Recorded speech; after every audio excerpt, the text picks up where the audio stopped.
Welcome to the Ari Hoffman Show on Talk Radio 570 KVI, your home for the politically homeless, streaming live at KVI.com and on the KVI app. If you want to be part of the most dangerous show on the airwaves, call or text the Warrior Injury Law Studio line at 206-421-5757. That's 206-421-5757. Coming up this hour, solutions for a naked beach in Seattle are pretty dumb. But before we get to any of that, my friends, time for your daily dose of adrenaline. You want me to stick this into my heart? Are you f***ing nuts? While we were live yesterday, a story broke about a mass shooting in Midtown Manhattan. And there was a lot of stuff flying every which direction. Now, a little peek behind the curtain for you about how we do the show over here. We're an opinion show. We're a reaction show. We bring you breaking news when we have facts. We don't do them as they're developing most of the time unless it's something really, really big, because we want to make sure we get our facts right. Yesterday, all we did was at the top of the 5 o'clock hour, we gave you an update. Hey, this thing is happening. We'll bring you the news as we get it. And one of the reasons I didn't get deeper into it is I almost got fooled by some of the fake news around it. During one of the commercial breaks yesterday, I saw that a lot of people were posting pictures of a guy wearing a Palestine t-shirt who is being arrested by the New York Police Department in a subway station, and people were saying he was the shooter. I was about to believe them. I was about to post this picture because it's confirmation bias. For me, I assume, yep, well, that tracks. Blackstone, which was in the building, which was being attacked yesterday, is on the target list of the boycott, divest, sanction against Israel organization. They've printed them on maps before and given them out to the Hamasniks. Yep, this checks out. And the people who were posting it were people I usually trust. So glad I didn't. There's a lesson that I repeat on this show from time to time about our friend Rick Van Cise, who used to be over at Northwest News Radio. He was our station manager for years.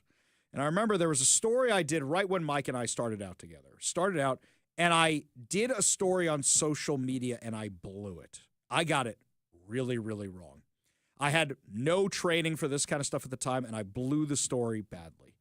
And when Rick sat me down to talk to me about it, he said, "What happened here?" And I said, "Well, I was rushing to get it out." And he goes, "Ah." And he taught me a lesson that every journalist, every opinion person, everybody should know. It's better to be right than be first. And yesterday, both the mainstream media and people we usually trust in the alternative media blew this story because they were more interested in being first than being right. They were more interested in confirmation bias than the actual facts of the case. And what's shocking to me, so shocking to me, is while a lot of people on the right were ripping CNN for being so wrong for all their bias, they were blowing it because of their own bias. What did CNN do yesterday? Mike found this clip. This is what CNN said as the event was unfolding. They do not know who he is. They know he is a male, possibly white.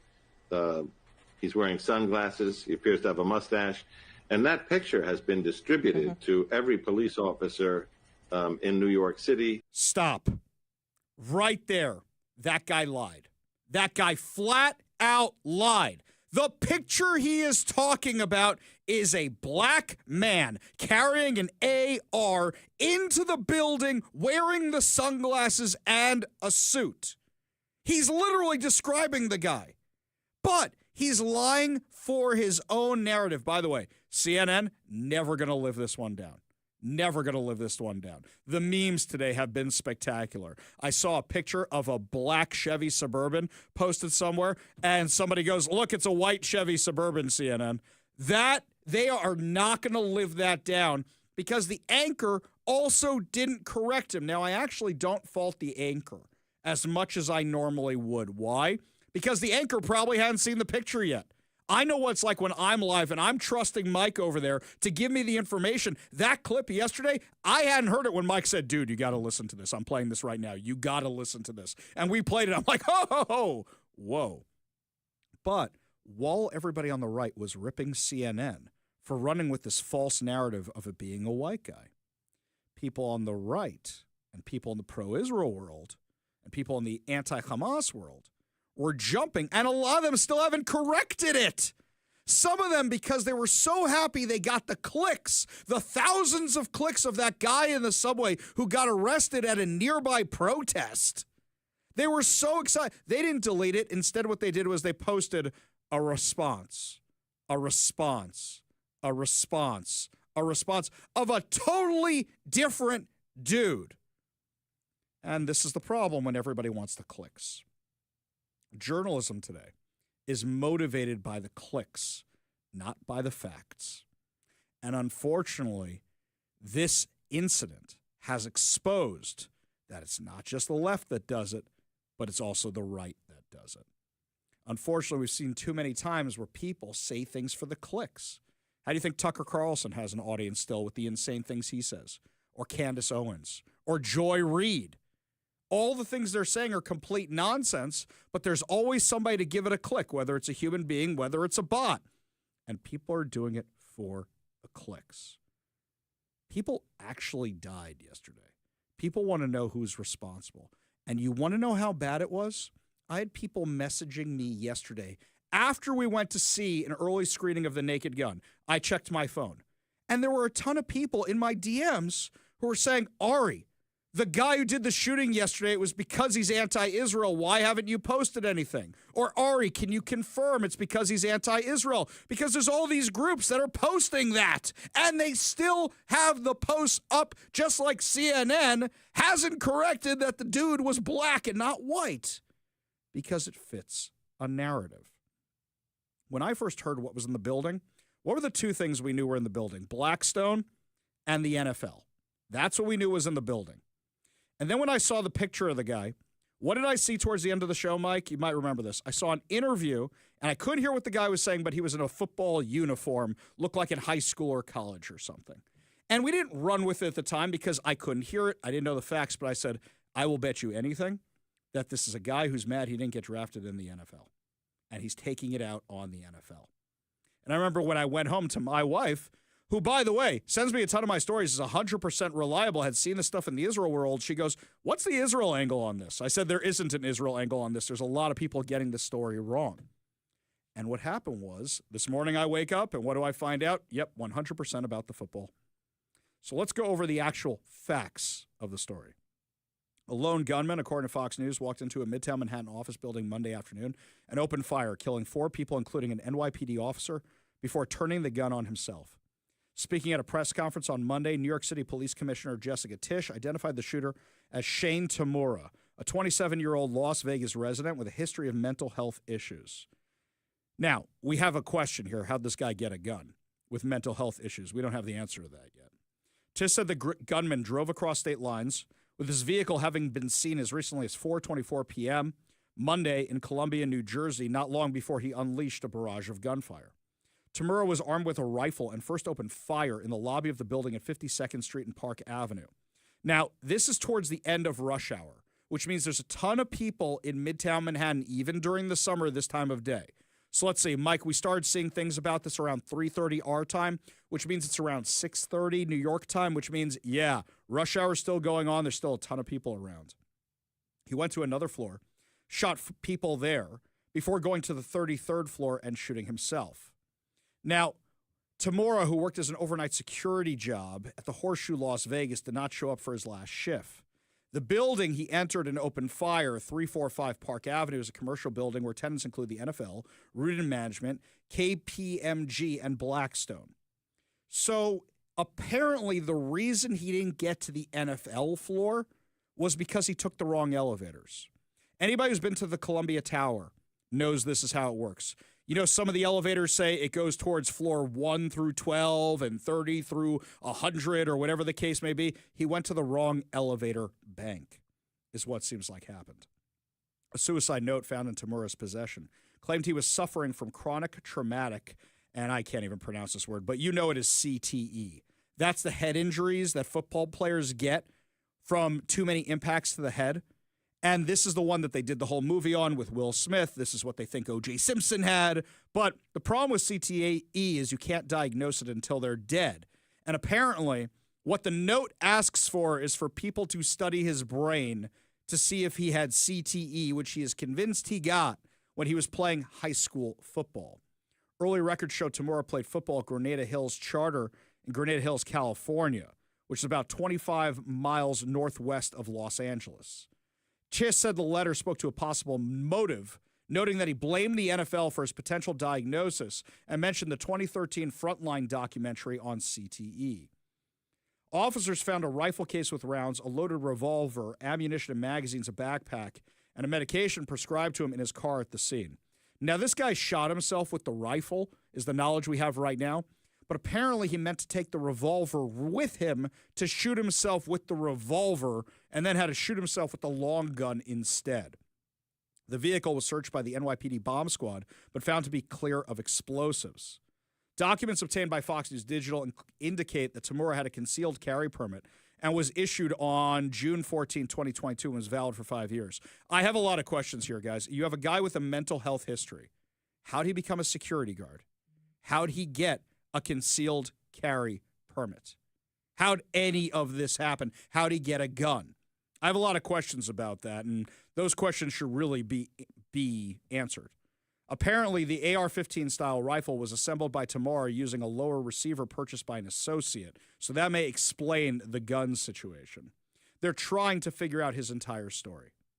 But his story is less interesting to me than the people who died in this tragedy. One of them is NYPD officer Didarul Islam, a 36-year-old father, husband, and immigrant from Bangladesh who gave his life trying to protect others. Officer Islam was a four-year veteran of the NYPD. He was assigned to the 47th Precinct in the Bronx, and he was one of 2 uniformed officers working a paid security detail at the Park Avenue office building when the gunfire erupted. This guy gave his life to help others, and his wife is 8 months pregnant. He has 2 young sons. NYPD Commissioner Jessica Tisch said he put himself in harm's way. He made the ultimate sacrifice. He died as he lived, a hero. New York City Mayor Eric Adams, who is himself a former police officer, met with Islam's grieving family, and he said this was his dad's only son. It is unimaginable to experience the loss of this magnitude. And they're 100% right. Then my phone started blowing up today about the Blackstone employee, because apparently she's known to the Jewish world. She's in the Jewish world. I know the synagogue she went to. I know the schools she went to. I don't know her personally. I never met her. I don't know her family. But according to Fox News, Blackstone announced the death in a memo to staff and later identified the victim as Wesley LePatner in a subsequent statement. 3 other people were killed during the attack, including the New York police officer I mentioned before. She served as the global head of Core Plus Real Estate and chief executive officer of Blackstone Real Estate Income Trust. They said, "We are heartbroken to share that our colleague Wesley LePatner was among those who lost their lives in the tragic incident." And they said she was a brilliant, passionate, warm, generous, and deeply respected within our firm and beyond. She embodied the best of Blackstone. Our prayers are with her husband, children, and family. You want to know something's truly sick, though? Something truly, truly sick. The New York Post had this article today. 6 social media trolls celebrate the death of Wesley LePatner, the Blackstone executive, killed in Monday's Midtown mass shooting, sharing depraved Luigi Mangione-inspired memes. A photo of LePatner with the phrase Luigi'd stamped across it in red across the face of the former senior managing director of Blackstone circulated the internet following the shooting spree at 345 Park Avenue on Monday. How sick and twisted is it that Mangione has become a cult-like figure in some gutter-minded circles, which, according to the New York Post, valorized the alleged assassin as a courageous critic of the healthcare industry. They're doing the same thing again. You know, for you and me, you listening in your car or at your work or at your home, for you and me, we lose an election, we lose an issue, we lose something, we get upset about it, but we gear up, we saddle up for the next fight. These lunatics think that whoever's on the other side should die. That's how twisted that is. And watch, now you're going to see her name be used the same way with Mangione in the future with other tragedies like this, which is really, really sick. Here's something else, by the way. Zoran Mamdani, who's running for mayor of New York, the socialist democratic, I don't say democratic socialist because that's a made-up term. He's a socialist, but he happens to be the Democratic nominee, was slammed on social media for his past calls to defund and dismantle the NYPD in the wake of the mass shooting, because this is a guy who then puts out a post, "Oh, I feel so bad for the NYPD." Should we go through his greatest hits for a moment? Here's what he wrote last night. "I'm heartbroken to learn of the horrific shooting in Midtown, and I'm holding the victims, their families, and the NYPD officer in critical condition in my thoughts. Grateful for all our first responders on the ground." All right, first of all, this is a guy who says he wants to defund the police. This is a guy who clarified when somebody else said, "Hey, we want to reorganize, reform the police." He goes, "No, we want to defund the police." This is a guy who said, "We don't need an investigation to know that the NYPD is a racist, anti-queer, and major threat to public safety. What we need is defund the NYPD." That's what he wants. No to fake cuts, defund the police. This is a guy who, when somebody posted, "I just saw a cop crying in his car, LMAO, laughing my you-know-what off," he retweeted it and wrote, "Nature is healing." Now you want to say you support first responders? No, you're trying to get elected. And the ultimate turn of hypocrisy, Zoran Mamdani is tweeting from his $1 million mansion in Uganda. And by the way, Uganda, $1 million gets you a lot farther than it does in downtown Seattle or anywhere in Seattle. $1 million in Uganda for a country with no money, that's a gajillionaire's mansion. So he's tweeting from a place with private security, where they had private security watching his wedding, where they had devices that were censoring electronic signals and blocking cell phones. But, you know, this guy hates the police, and this guy wants to defund the police and everything else. Are you kidding me? He's got a phone jamming system. He's got armed guards. So defund the police, but I want the armed guards. This story has exposed the absolute insanity in our political system.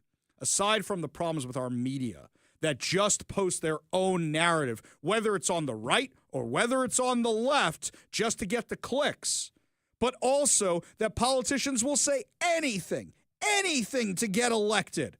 Even if it's a complete opposite they said before. I would respect the guy more if he stuck to his guns and didn't say anything. But these politicians all feel, well, I don't actually have to do anything, but if I tweet something, then I've checked that little box and people can't be mad at me. At least stick to your guns. You have a track record of wanting to defund the police. You've said recently at debates you want to defund the police. Stick with it.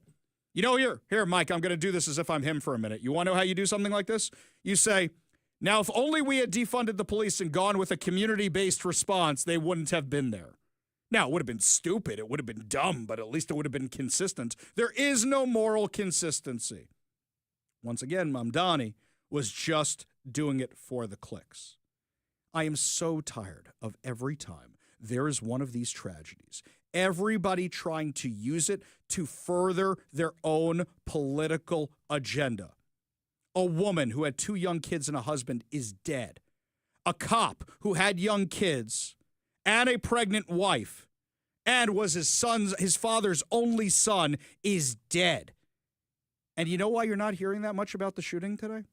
Because nobody can figure out an angle how to politicize this. It was a crazy guy who had a grudge against the NFL because he had a history of mental illness. And the reason it's disappearing from the headlines is because nobody on the right, left, or center can figure out how can they use this to their political advantage. And that's truly, truly sick. Lots more to discuss as the show continues, my friends. We'll put a smile on your face with our next story, because apparently Seattle hasn't figured out a good solution to the naked beach with all the other issues we've discussed before. We'll give you the latest when we come back. You're listening to the Ari Hoffman Show on Talk Radio 570 KVI.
We've been talking about Denny Blaine Park for a couple months now, which is known for its nude issues and its master bedroom issues and other problems that are going on in this park.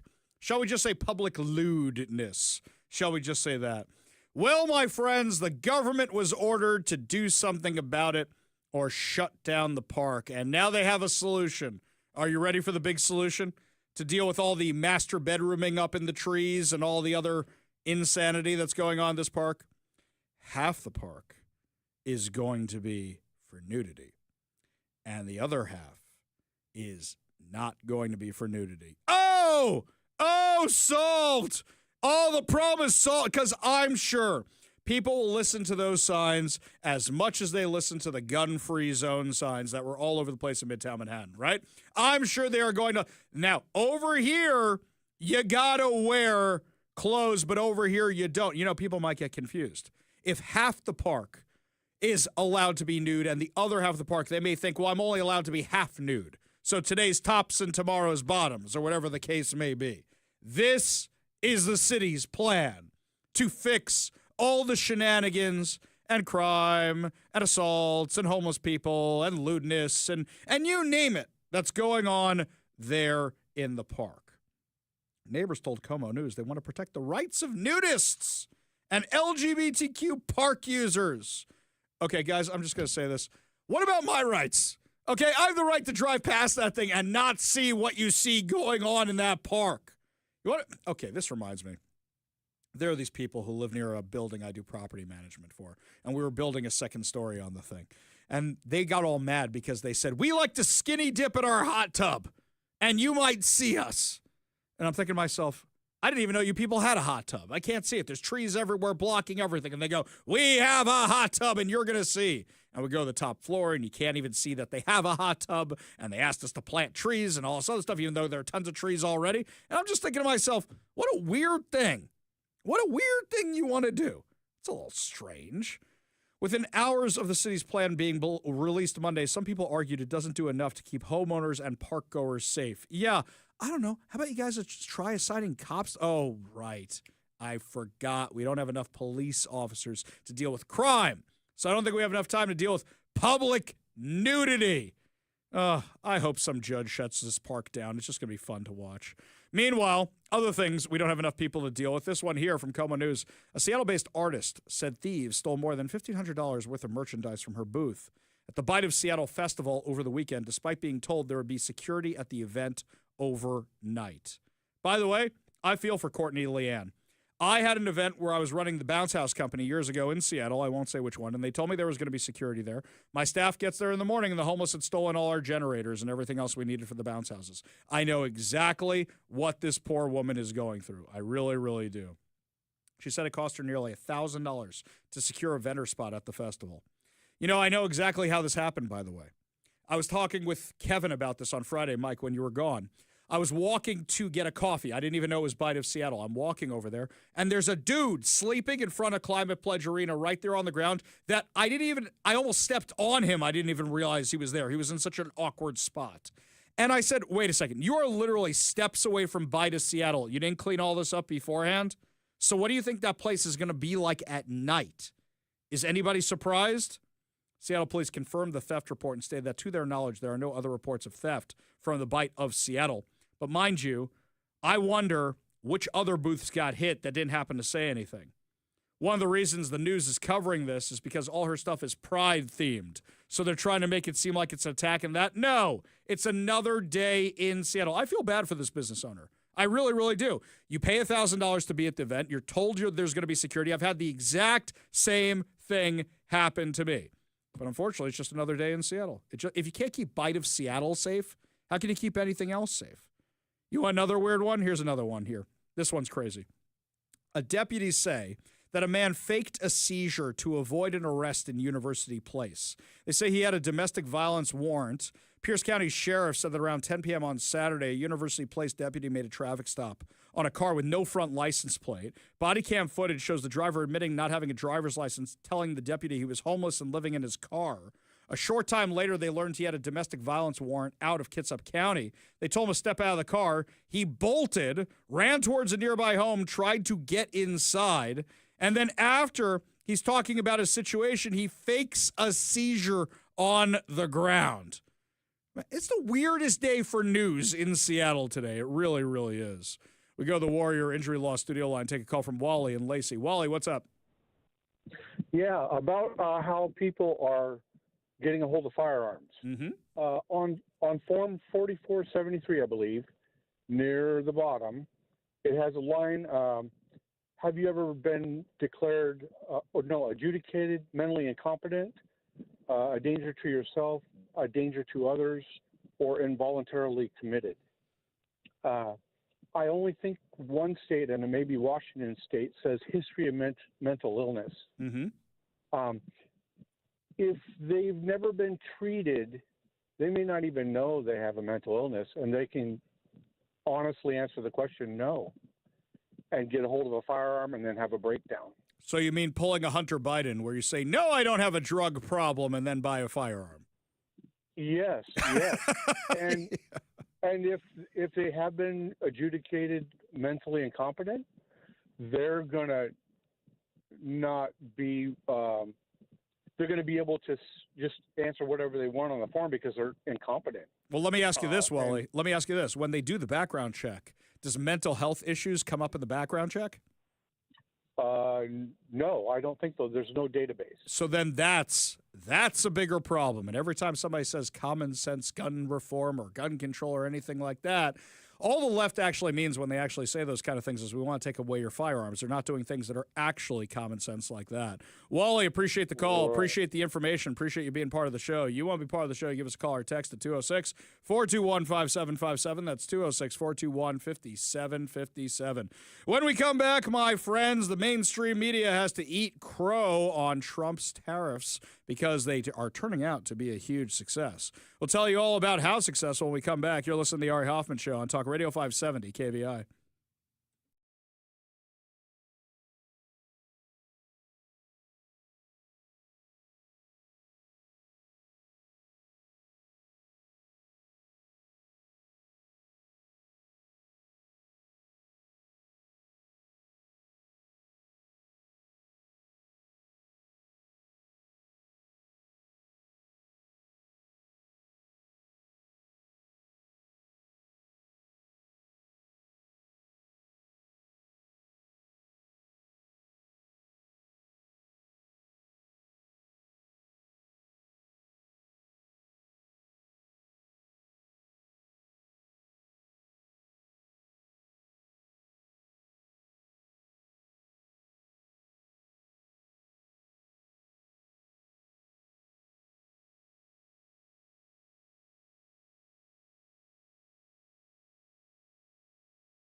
Hundreds of billions of dollars for the U.S. economy are coming in because of the tariffs. Now, I hope we use them to pay down debt. I hope we use them to pay off expenses. I hope we use that money smartly and not do what Democrats here in Washington state love to do, which is, oh, more money? Let's spend it on stuff we don't need. Whether it's Republican priorities or Democrat priorities, whichever party's in office, that's what always happens. So we, at KVI, you who's listening, we like what Donald Trump spends money on. The military and fighter planes and border security. It's still spending money. I hope that these billions of dollars that are coming in from the tariffs are actually going towards paying down debt or actually going to pay off things rather than just let's spend it and spend it and spend it and spend it, because the tariff policy seems to be working. Another massive deal with the EU, so big that the mainstream media had to eat crow on it and how much they were slamming all this stuff beforehand.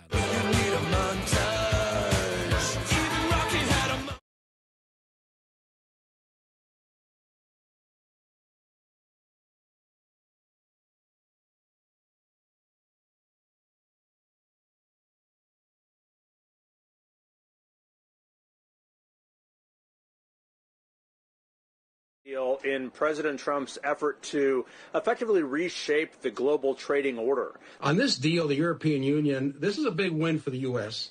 The bigger picture is that Trump is still very much pursuing his longer-term goal of achieving what he perceives to be fairness for America. It's a triumph of a lot of things. Certainly, the president ought to take a victory lap. I think it ends up being good for the European Union. It's a blow against the conventional wisdom. Couldn't believe the chyrons I was seeing at the bottom, which stations had their logos at the bottom. CNN, MSNBC, BBC, all these left-wing organizations. It was amazing. Absolutely amazing to watch because these deals have turned out to be very, very good. Donald Trump was on Podforce 1, the podcast, and said this about the tariffs. Well, we're dealing with China. We sort of have the confines of a deal. We're dealing with China. We just concluded a deal, as you know, with Japan, where they're going to pay $550 billion, and lots of good things are happening there. And they were happy. I'm happy. You know, both sides have to be happy.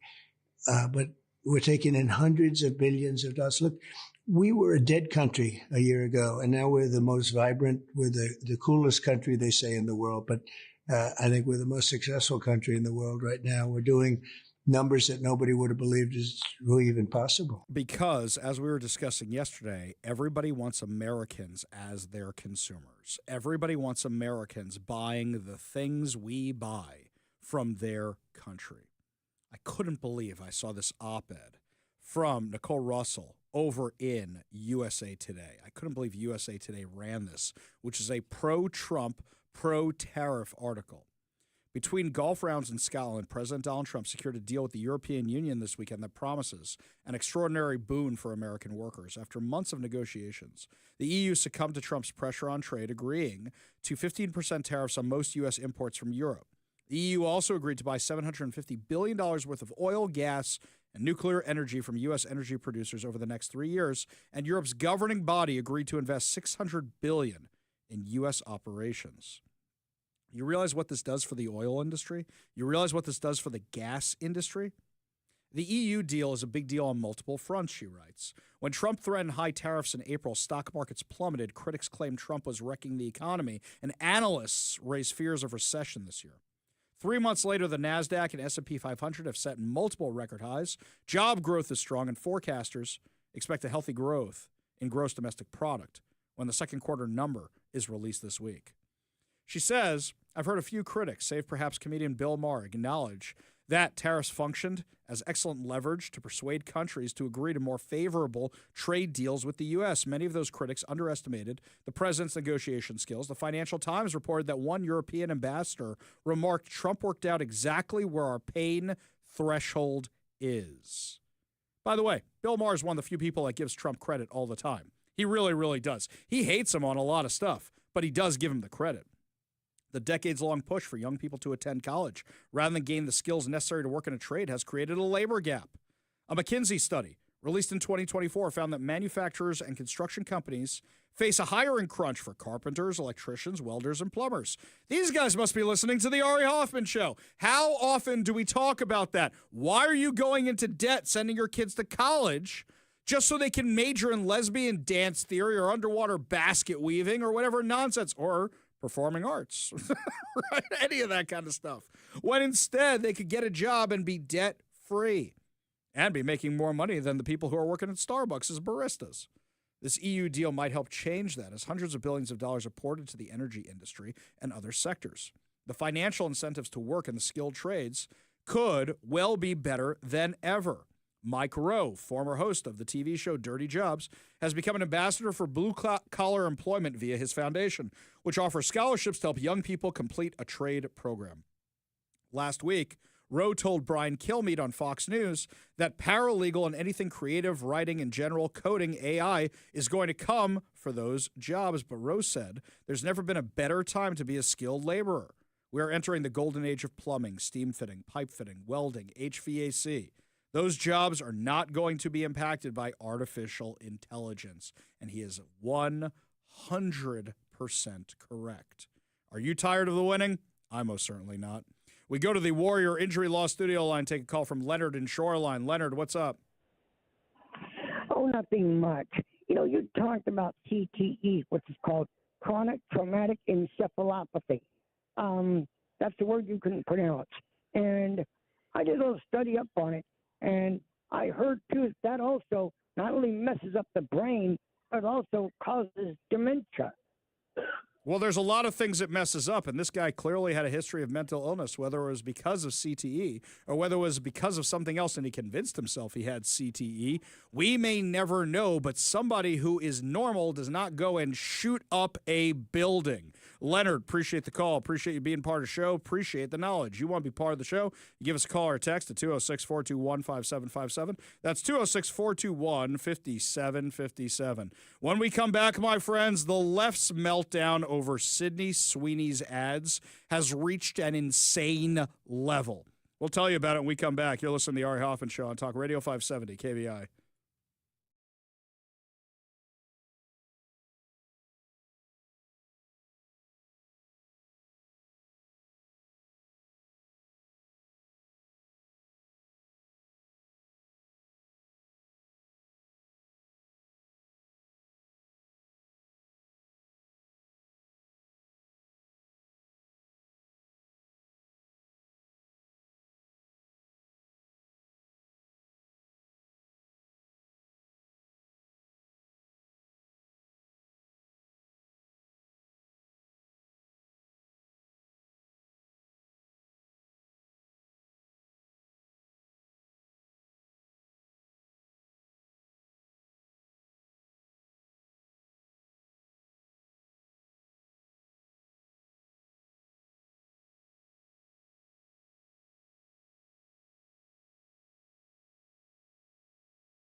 I don't remember anybody freaking out over the Carl's Jr. burger ads with that good-looking girl in a bikini. And yet, all the people on the left are having these meltdowns over Sydney Sweeney and her new ad for American Eagle jeans. It's crazy. Libby Emmons, who's the editor of the Post Millennial, put up a whole thread on some of the most insane reactions. I listened to this entire thread so you don't have to. I think Sydney Sweeney and American Eagle broke the left. I think it really broke their brains. Here's something else, by the way. Mike, if I'm being rude here, I need you to pull me back a little bit here. Oh, okay? I think you might be asking the wrong person about this. Not about Sydney Sweeney, but have you ever noticed that people who are just miserable in life, they start getting more miserable looking? Their faces get more dour. Oh. And I mean people who are just mad about everything. I don't mean people who like suffer from depression. That's not what I'm talking about. I mean people who are always mad and always angry and always ticked off and have no joy at all and just always find the bad. It just seems like they're being eaten from the inside out. That's how everybody on this thread looks. Everybody on this thread just looks miserable with their lives. I wonder if it's just jealousy. Here's the first one, who said that this whole jeans ad that Sydney Sweeney is doing, and the ad is actually in this little video, it's all Nazi coding. American Eagle just run an ad for eugenics. Genes are passed down from parents to offspring, often determining traits like hair color, personality, and even eye color. My genes are blue. Sydney Sweeney, Casper Jeans. Totally just talking about denim, right? Just a blonde-haired, blue-eyed woman explaining how her good genes gave her personality and purity. I mean, are we really going to pretend that this isn't a little fashy-coded?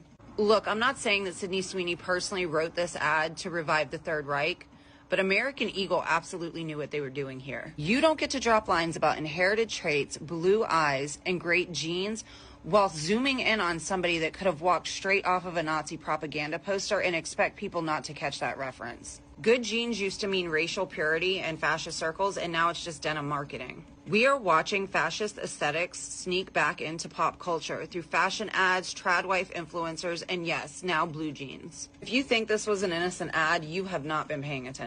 Okay, enough. First of all, Mike, look at my jeans. They're blue. I've got great jeans. Look at these right here. I mean, they're a little frumpy for my taste, but that's frumpy, all but right. That's our age too, right? Yeah. My eyes are blue, Mike. Mm-hmm. Uh-oh. I've got great jeans. Oh, wait, I might be a Nazi collaborator. It might be. Okay, here's something even crazier about this. I didn't know this till yesterday. I was today days old when I learned this, okay?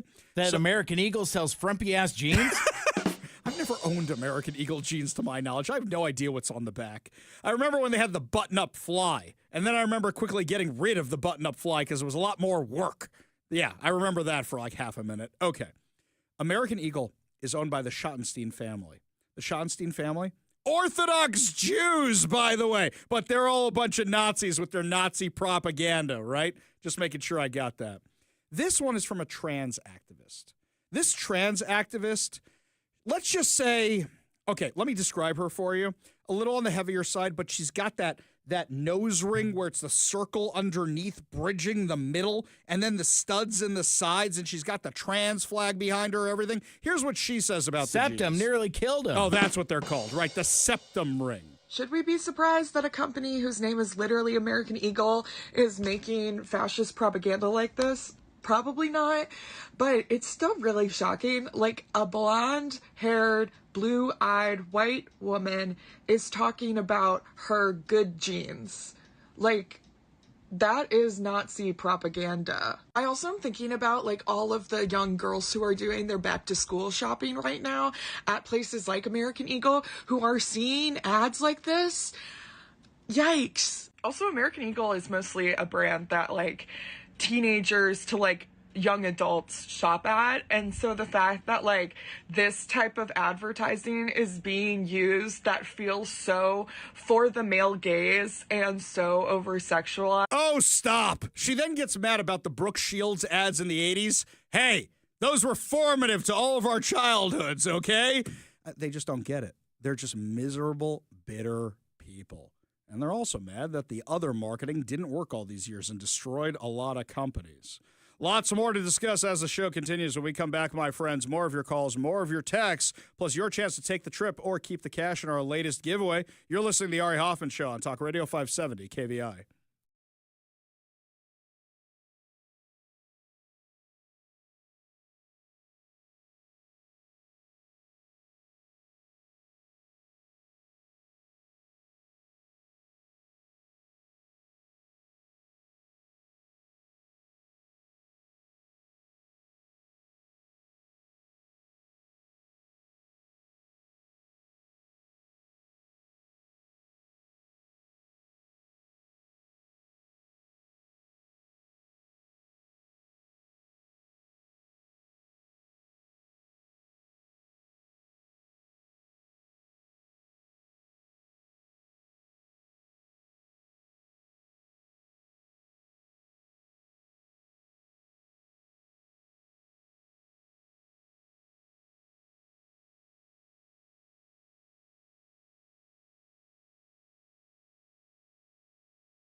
Welcome to the Ari Hoffman Show on Talk Radio 570 KVI, your home for the politically homeless, streaming live at KVI.com and on the KVI app. If you want to be part of the most dangerous show on the airwaves, call or text the Warrior Injury Law Studio line at 206-421-5757. That's 206-421-5757.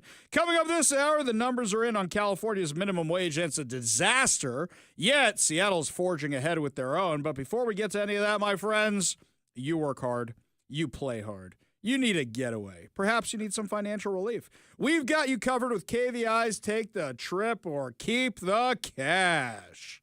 This week, you can get away on an Alaska cruise, see glaciers, whales, and have dinner with a view of the wild, or a chance at $3,000 cash. Now, when I give you the keyword, you are to text only the keyword, and not your name, not your address, not your phone number, not your email address, nothing else. Like Liam Neeson, we will find you if you are a winner. Just text the word itself. And you text that word to the number I give you, not my social media. Don't call us with it. You text it to the number I give you. And we'll get you in the daily drawing to get a $50 Daniel's Broiler gift card, and you could win the trip or keep the cash with KVI. Today's word is fog. Fog.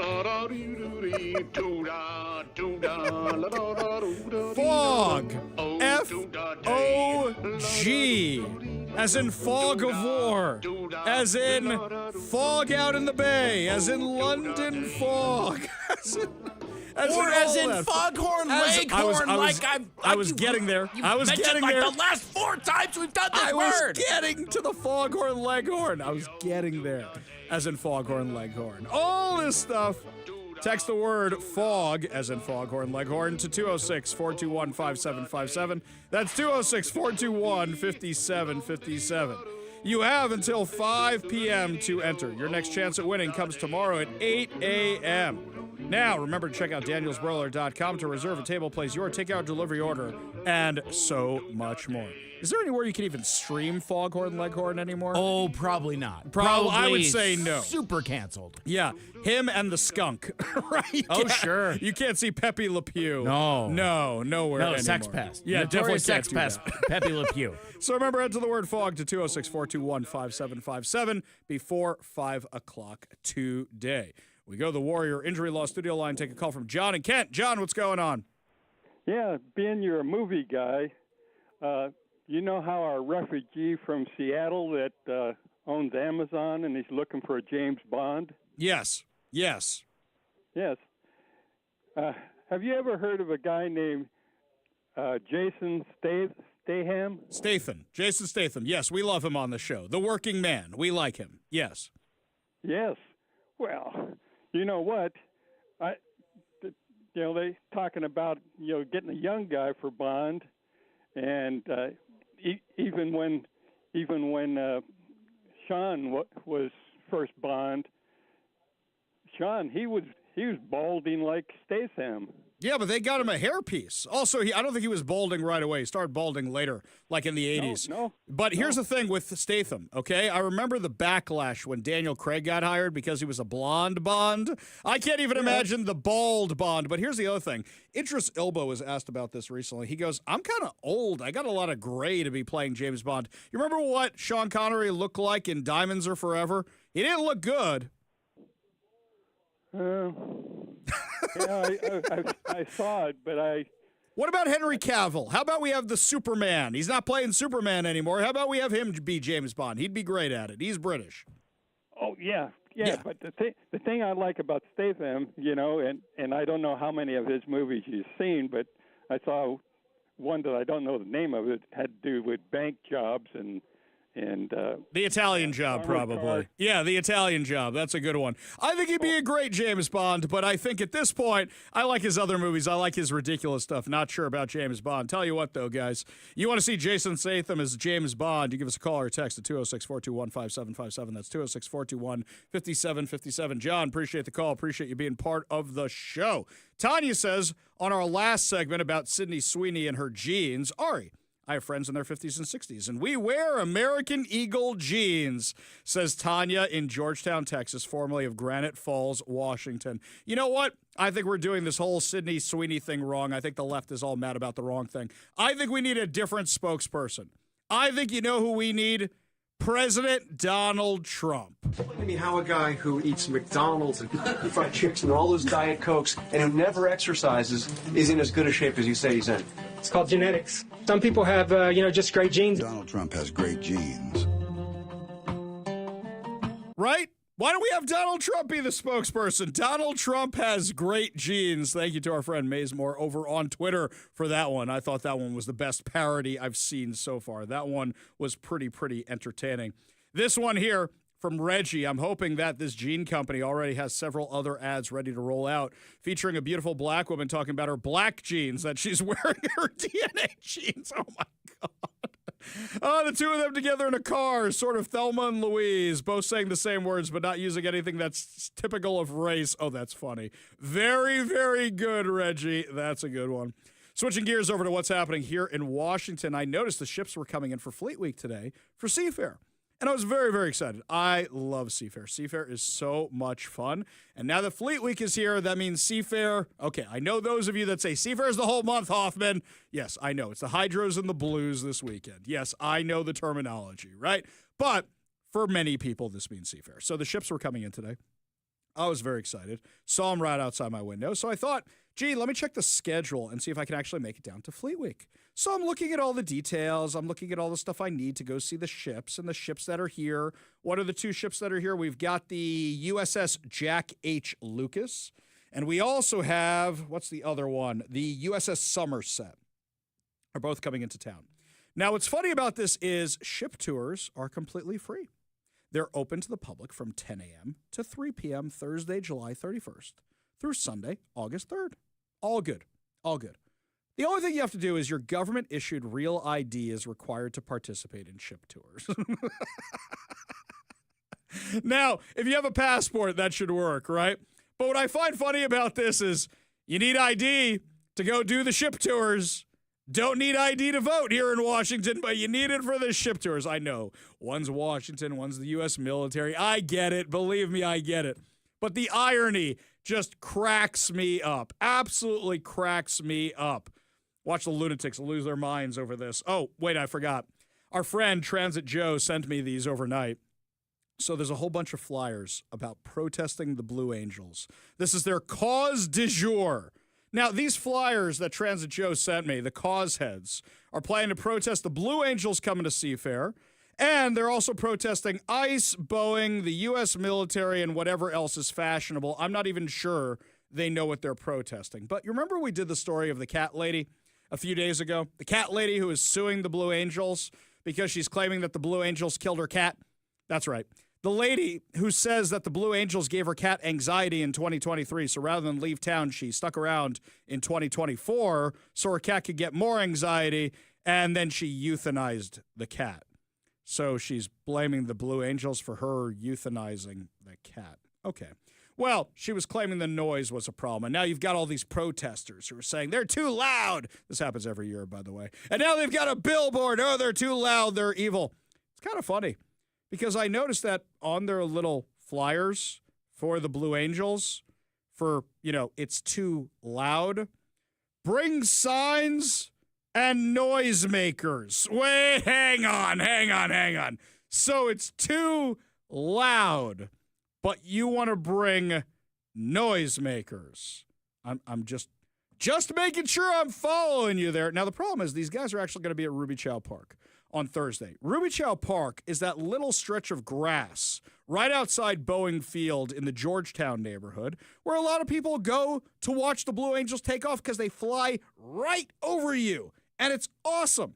Then they're planning on protesting down at Genesee Park, which is literally Seafair. Usually these lunatics keep their protest over to Columbia City, but this year it looks like they're actually heading on over to Seafair. Oh, what a bunch of losers. So, yeah, they got to yuck all our yum out there. What a bunch of absolute lunatics. But that's what they're going to be doing. They love their nonsense. They love whatever the cause du jour is. And this is the new cause du jour. So I'm not sure. Are you guys protesting the Blue Angels or ICE or whatever the case may be? I saw this article from Fox News. This one cracked me up. The Seattle Theater Group has canceled the Latin artist and Spanish language music focus day of its Thing Festival, citing community safety concerns and other factors.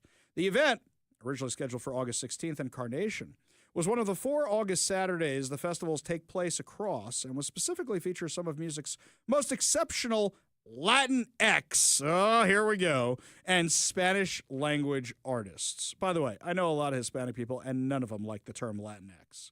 It was come up with by a bunch of white people.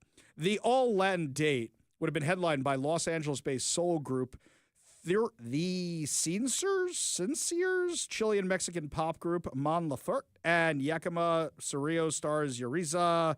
Can't pronounce that. I took French, and I did terribly in that. I'm not a language guy. In a news release, STG attributed the cancellation to low ticket sales, driven by community safety concerns and the increased challenges some artists face in obtaining visas. Okay, I've done event planning for a really, really, really long time. You know what the best thing to do is when you have to cancel an event? You find something else to blame it on. Oh, we found out it's going to rain that day, but it's indoors. People are going to have trouble driving. When an event is not selling the way you want it to sell, come up with an excuse. Fake an excuse. So now your excuse is, let me see how many you gave us here. So, low ticket sales driven by community safety concerns. Oh, that's ICE, right? Increased challenges some artists face in obtaining visas. Okay, the only challenges they face is if they're coming here to spew anti-American rhetoric, in which case we don't want you in our country. So, are these actual excuses? Did these things really happen? Or are they just convenient because you have low ticket sales? Because I know we like to think that we're oh so progressive here in Washington, but we actually don't have that many Hispanic people living in this oh so white Washington. We don't have that many black people living here either. And they love to freak out about this kind of stuff over on the left, all the white people of the left. So here's the press release they put out. In light of current events affecting our community, we have made the very difficult decision to cancel the August 16th Thing Festival date, which was curated to showcase some of music's most exceptional Latinx and Spanish language artists. I bet if you had Ricky Martin and Gloria Estefan and a whole bunch of people have actually heard of, they might actually show up. But here, I think you're looking for an excuse. Look, we advertise a lot of concerts on the station. This is the first I'm hearing about this one. We give away a lot of tickets to a lot of concerts here on the station. This is the first time I'm hearing about this one at all. Maybe it's just bad marketing. Tell me what you think, guys. Do you think this has anything to do with realistic concerns, or you think they just weren't getting the ticket sales and were looking for an excuse? Give us a call or a text, 206-421-5757. That's 206-421-5757. Meanwhile, Washington State sued to this contractor. We told you about this last week, this article in the Washington State Standard, to prevent sharing of food stamp data with the feds. Yeah, I thought that wasn't happening. I thought illegals weren't getting benefits and such. Oh, now apparently they are? Let's go to the list of who's been arrested recently in Washington to see who a lot of these illegals are that the left is looking out for, that the left is protesting for. This one here from ICE Seattle, a citizen of Brazil, Eric Soares Martins, 26, was arrested. He overstayed a tourist visa issued in 2017, has a criminal history that includes arrests for child rape, hit and run, convictions for harassment, and criminal trespass. Sounds like the best and the brightest, right? This one here, a citizen of Guatemala, Juan Lopez, that's got to be a typo, right? That's not your actual last name, was arrested by ICE in Yakima County. Lopez was charged by local authorities with driving with a suspended license, has been removed to his home country as ordered by an immigration judge, which means there's likely more there. David Juarez Cortez, citizen of Mexico, arrested by ICE in Oregon. He was arrested by local authorities for criminal possession of a forged document, ID theft, reckless driving, DUI, and hit and run. Gabriela Rivera Mecot, 35, is a citizen of Mexico, arrested by ICE following her release from federal prison, where she served a 24-month sentence for drug trafficking. Rivera will remain in ICE custody pending removal proceedings. Hassan Khadavid Husset is a citizen of Colombia arrested by ICE in Oregon. State authorities have previously arrested him for reckless endangerment, criminal mischief, and dangerous driving. Wow. We've really got the best and brightest here. Jose Marquez Soto, a citizen of Mexico, who was found in Federal Way, who entered the U.S. in 2001, violated the terms of his visa, was arrested by local authorities for assault and malicious mischief. Yes, the best and the brightest, my friends. We go to the Warrior Injury Law Studio line, take a call from our friend Transit Joe. Transit Joe, what's up? A lot of things, so I'm going to try to be quick. I really appreciate you just shout out about the bullying to protest. I'm wondering if we should kind of protest that in another event this Sunday.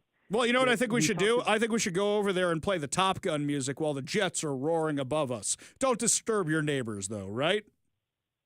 I can't figure out which, man. I mean, we've got this UNRWA fundraiser Sunday, and I understand the Jewish president of Redmond, Vanessa Kritzer, is going to be hopefully helping us report it to the feds and get UNRWA shut down or something. And then, of course, these crazy freaks are going to protest the Blue Angels, too. It's like... you know the best protest, Joe? You know the best protest, Joe? Here's what the best protest is. The best protest is for you to take a group of friends and go out to Seafair. So, for example, Seafair, everything's free in the pits except for the pit tour themselves. Everything's free down there except for buying food and whatever you want to spend that day, but admission is free down on Friday. So go down on Friday to the pits. They have mass transit available. Go down and enjoy Seafair. Go down and enjoy Seafair. The best thing to do is show these people that their protest didn't work because Seafair had record turnout, don't you think? I agree. And on the Redmond thing, I got to put in a word for my buddy, President Kritzer of Redmond. She's not just Jewish. She's one of the strongest, most moral people I know. I know she'll figure out how to deal with this UNRWA fundraiser. You're talking about the 5K. So what's happening this weekend? Hell of a weekend they picked. Well, actually, wait a second. So it's a fundraiser for an anti-American organization, otherwise known as UNRWA, which hates America, hates Israel, hates Jews, hates Americans, hates Donald Trump. And they're having it on Seafair weekend where we're showing American military might. Well, they might actually get the people from the east side who don't like America so much, like the people in those mosques who are the ones who are always organizing the anti-American, anti-Israel events for the Council for American Islamic Relations. So that might work out for them, but good luck getting anybody other than that on Seafair weekend, right? You know, it's like Jeff and Kent over here on the text line when I was talking about that festival. And I said, is it low ticket sales and they need an excuse? Or do you think these are actual serious concerns? Jeff and Kent says it's low ticket sales. They needed the excuse. Joe, appreciate the call. Appreciate your passion. Appreciate you being part of the show. You want to be part of the show, give us a call or text at 206-421-5757. That's 206-421-5757. When we come back, my friends, the numbers are in. And Governor Gavin Newsom's minimum wage is an absolute disaster and costs California thousands of jobs. We have the numbers for you when we come back. You're listening to the Ari Hoffman Show on Talk Radio 570 KVI.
Every single time somebody's considering raising the minimum wage, what is always the argument? The argument from our side of the aisle is if you artificially raise the minimum wage, it will lead to less hours, less shifts, and people getting laid off, and inevitably less money being made by the working class. Well, now, a newly published economic analysis has found that California's 2023 fast food minimum wage hike has led to the elimination of thousands of jobs across the sector. According to a working paper released this month by the National Bureau of Economic Research, employment in California's fast food industry dropped by 18,000 jobs after the new $20 minimum wage took effect in April, a 3.2% decline compared to other states. Following AB 1228's enactment, employment in the fast food sector in California fell substantially, with estimates ranging from 2.3 to 3.9% across specifications, even as employment in other sectors of the California economy tracked national trends. So they added that the fast food jobs in the rest of the U.S. increased slightly over the same period. So what did California do differently than everybody else? Oh, right, the minimum wage. And as we know, they also like to replace workers with robots. So, for example, when's the last time you actually went through a check stand at a grocery store rather than self-checkout? When is the last time you actually used the check stand? Or better yet, when's the last time you had the option to go to a check stand? Nowadays, I see like the check stand, even when I got a lot of stuff, is 3 or 4 people deep. I'm going right on over to that self-checkout. Now, California approved AB 1228 in September of 2023. The legislation created a fast food council with the authority to set wages for the sector. Governor Gavin Newsom signed the bill into law the following April. The text of the law reads, the hourly minimum wage for fast food restaurant employees shall be $20 per hour effective April 1st, 2024. Thereafter, the council may establish, pursuant to this subdivision, minimum wages for fast food restaurant employees that take effect on an annual basis beginning on January 1st, 2025. The report notes that prior to new law, employment trends in California's fast food sector largely mirrored those across the country. After implementation, however, the state saw a sharp decline. We warned you this was going to happen. Rachel Gressler, an economic analyst at the Heritage Foundation, said when it comes to central planning, history keeps the receipts. Wage controls never work. That's because policymakers can set wage laws, but they can't outlaw the consequences. Great line. She added the consequences of that wage hike on the fast food industry should be a warning sign for cities like Los Angeles, which voted to raise the minimum wage for hotel and airport workers by to $30 by 2028. Also, look what's happening around here. In the restaurants I go to, I barely see more than one server working all those tables, running all over the place because these places just can't afford it. So, Newsom's spokesperson, Tara Gallegos, questioned the paper's reliability, citing the researcher's affiliation with the Hoover Institution. Okay, guys, you can't fight history every single time. You guys mess with the minimum wage, this is what happens. This is what happens across the country. This is what happens here in Seattle. This is what happens everywhere. And you guys keep claiming, oh, no, we're going to do it right this time. It's going to work out well this time. Guys, there were no wage increases. There were loss of shifts, loss of jobs, and you had thousands of restaurants closing also. Oh, it's a big conspiracy. They're all in with the Hoover Institute, right? They're all right-wing restaurants. That's why they decided to close. Tell you what, guys, you know what I would love? An analysis of Seattle. I would love an analysis of Seattle after that minimum wage went into effect. Because I know around here, Mike, how many times have we done stories about these James Beard restaurants that are closing? Now, mind you, it's a combination of factors. Last night, when we went to see the Naked Gun advanced screening, which we'll have the review for that on Monday, we went to see it at Pacific Place.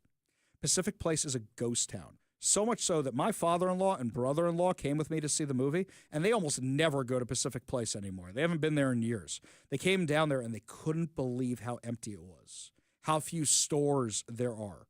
You don't have a lot of foot traffic ever since COVID, but there were businesses like Barnes & Noble's, I hear, used to do very well in that particular location. I know people aren't buying books in the store anymore, but it used to do very well in that location because they had a lot of people for the cruise season.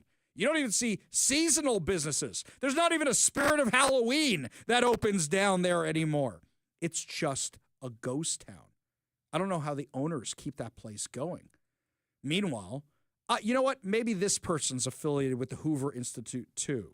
So the heiress, Lindsay Snyder of In-N-Out Burger, she moved out of California. They're closing the restaurants there, and she's moving out of California. She posted a social media video last week and talked about how it's been misconstrued, what she said on the Relatable podcast. She says, we're not moving In-N-Out Burger's corporate headquarters. No. Just I'm moving out. So, okay, that's fair. You don't want to abandon your employees. You don't want to make your employees pack up and move. I get all that. Plus, most of your restaurants are in California. So I could see how that could be a problem if you would move the corporate headquarters out there. But you guys know that they're working on opening that In-N-Out Burger in southern Washington, right? Now, if they keep expanding at the rate they're expanding, and soon they're in Idaho, and soon they're in Indiana, and soon they're in Chicago, and soon they're all across the country, of course they're going to move their headquarters out. But apparently people got mad saying, are you moving the headquarters? No, she's moving out. Plus, as I joke all the time, there's different real estate companies that I work for and do property management with. I don't even spend any time in the office. I got it all on my cell phone. I can run the entire company from my laptop. I mean, if you got all those employees and all those workers, you don't have to move the headquarters. By the way, a lot of these companies don't even need headquarters anymore. A lot of this stuff can be done by automation. So she's talking about building an office in Franklin, Tennessee. So she's actually moving out there, which means eventually they'll move the headquarters to Franklin, Tennessee. You know what it's like? It's like when Elon Musk moved Tesla out of California. He's moving Twitter out of California. And Ben Shapiro moved the Daily Wire out of California. Do you know one of the reasons California is having the massive budget problem they're having? They were counting on all the money from all those companies and more, paying off the bills for healthcare for illegal aliens and such. And then when all these companies and all these rich people and all these normal people, by the way, decide to move out and they don't have their money anymore, now you can't use it for your silly things you want to spend money on. And now the same thing's happening here in Washington. Amazon already left Seattle. How long till they leave Washington? How long till these other companies pack up and move? Unfortunately, I think you're going to see a lot more stores leaving downtown Seattle, not just because of the minimum wage, but all these other bad policies, because Washington just wants to be California. When we come back, my friends, speaking of Washington bad policies, the upcoming legislative session in 2026 could be the worst one yet. TJ Martinell from the Center Square is swinging by to tell us why. You're listening to the Ari Hoffman Show on Talk Radio 570 KVI.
My friends, just when you think things in Washington can't get any crazier, along comes the Washington State Legislature, the Washington Attorney General's office, Washington Governor Bob Ferguson to show you, no, my friends, they can make it so much worse. Joining us now to discuss, investigative journalist for the Center Square, TJ Martinell. Thanks so much for being with us today, my friend. All right, it's good to be back on.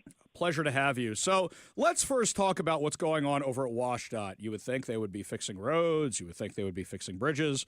But no, apparently they're hiring outside counsel to target whistleblowers who are actually on their side about the Climate Commitment Act, but just wanted them to be honest about how much it was going to be affecting all of us, and now they're out to destroy his life. Yeah, that's it's pretty much what's going on. Is there was Scott Smith. He worked at WashDOT as an economist, and his argument was that he was fired or basically forced out after refusing to suppress findings that the carbon auctions were going to add 40 to 50 cents to the retail price of gas. Now, mind you, this was before the CCA auctions started rolling out, and at the time, Governor Inslee said that it was going to cost pennies or add pennies to the gas prices. And I think for anybody who's had to fill up their gas tank anywhere, especially in Western Washington, the pennies one didn't quite pan out.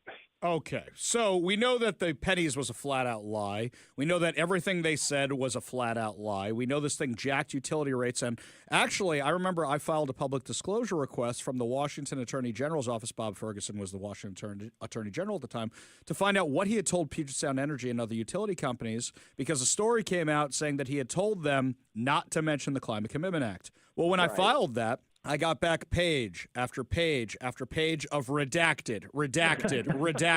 I think it was hundreds of pages of redacted. The only thing that wasn't redacted was the page number and the letterhead. That's it. Yeah. No, it's.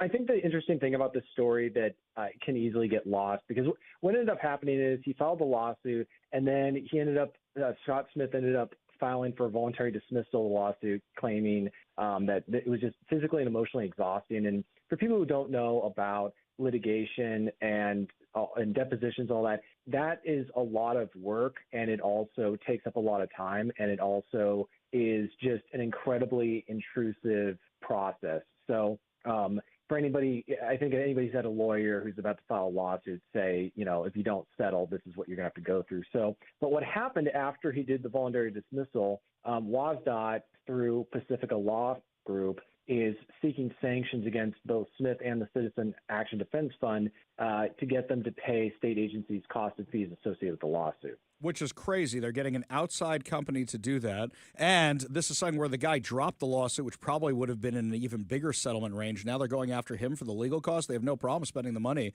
on 700 to 800 lawyers they have over there. And then they went to an outside counsel to get help on that. This just seems vindictive. Yeah, there's a lot going on in this story that's easy to get lost. One is the fact that I don't know if there's anybody who's going to deny at this point that the CCA has led to higher gas prices, because we have like $1 above the national average for gas prices in the state. And the other thing that is going to be a challenge for Pacifica and WashDOT is that they tried to file a motion to dismiss the initial lawsuit, but a judge said, no, we're going to have there was merit to the case and we're going to proceed forward. They're claiming that the lawsuit was dropped because it was discovered that Scott Smith deleted a bunch of phone text messages. That's their argument. And then when they were trying to recover them, he dropped the lawsuit. Citizen Action Defense Fund said, no, what happened was he switched phones and a lot of the messages didn't get transfer because he was using WhatsApp or something like that. I don't use it myself, but he was basically saying these messages were lost. And so it's kind of a he said, she said at that point, but it kind of goes back to what you're saying. Our Attorney General's office has a ton of attorneys and employees there, and yet they're hiring not only outside counsel, they're hiring Nick Brown, our current Attorney General Nick Brown's old law firm. And on top of that, it's at a time when Nick Brown has filed, I think today was the 31st lawsuit that he's filed so far in 7 months, in less than 8 months. Against the Trump administration. So it's just interesting to see where all the resources in the state is being put toward, and also the fact that they're going after state agency costs and fees at a time when their spending is so out of control at the legislative level. Well, wait a second. If they're so upset about missing text messages, Jenny Durkin, Harold Scoggins, Carmen Best, I think they should go after them because last time I checked, they all intentionally deleted a whole bunch of text messages and were actually fined for it. In the last few minutes we have with TJ Martinell from the Center Square, you had this other article that caught my attention regarding how the 2026 legislative session could be worse yet. Well, now we know they have mounting expenses because of their out-of-control spending. They're now worried about losing money from the Trump administration because the money they spend from the federal government is wasted, and now they're going to try and tax us. Is that what you're predicting? I think we're going to see that statement about it being the worst legislative session yet was from Senator Ron Lazal from Oak Harbor. He's on several committees, the Senate Health and Long-Term Care Committee, but he's also a member of the Ways and Means Committee. And what's going on is he's pointing out that the fiscal crisis the state is facing is not the result of Medicaid funding cuts or reductions from the Trump administration through the One Big Beautiful Bill. He's just pointing out that our state had a fiscal problem even last year, in November, right after the election, when Inslee came out and talked about the billions of dollars in shortfall that we had. And I think the issue that is really scary in why this could be such a crazy legislative session is that this fiscal crisis where they could run out of money by 2027 is occurring at a time of record revenue levels, and also right after they passed the largest tax increase in state history. So this is them facing a crisis that is not caused by external factors. This is not like a nationwide recession like we saw in the late 2000s and early 2010s where they had to cut spending because there was the Great Recession.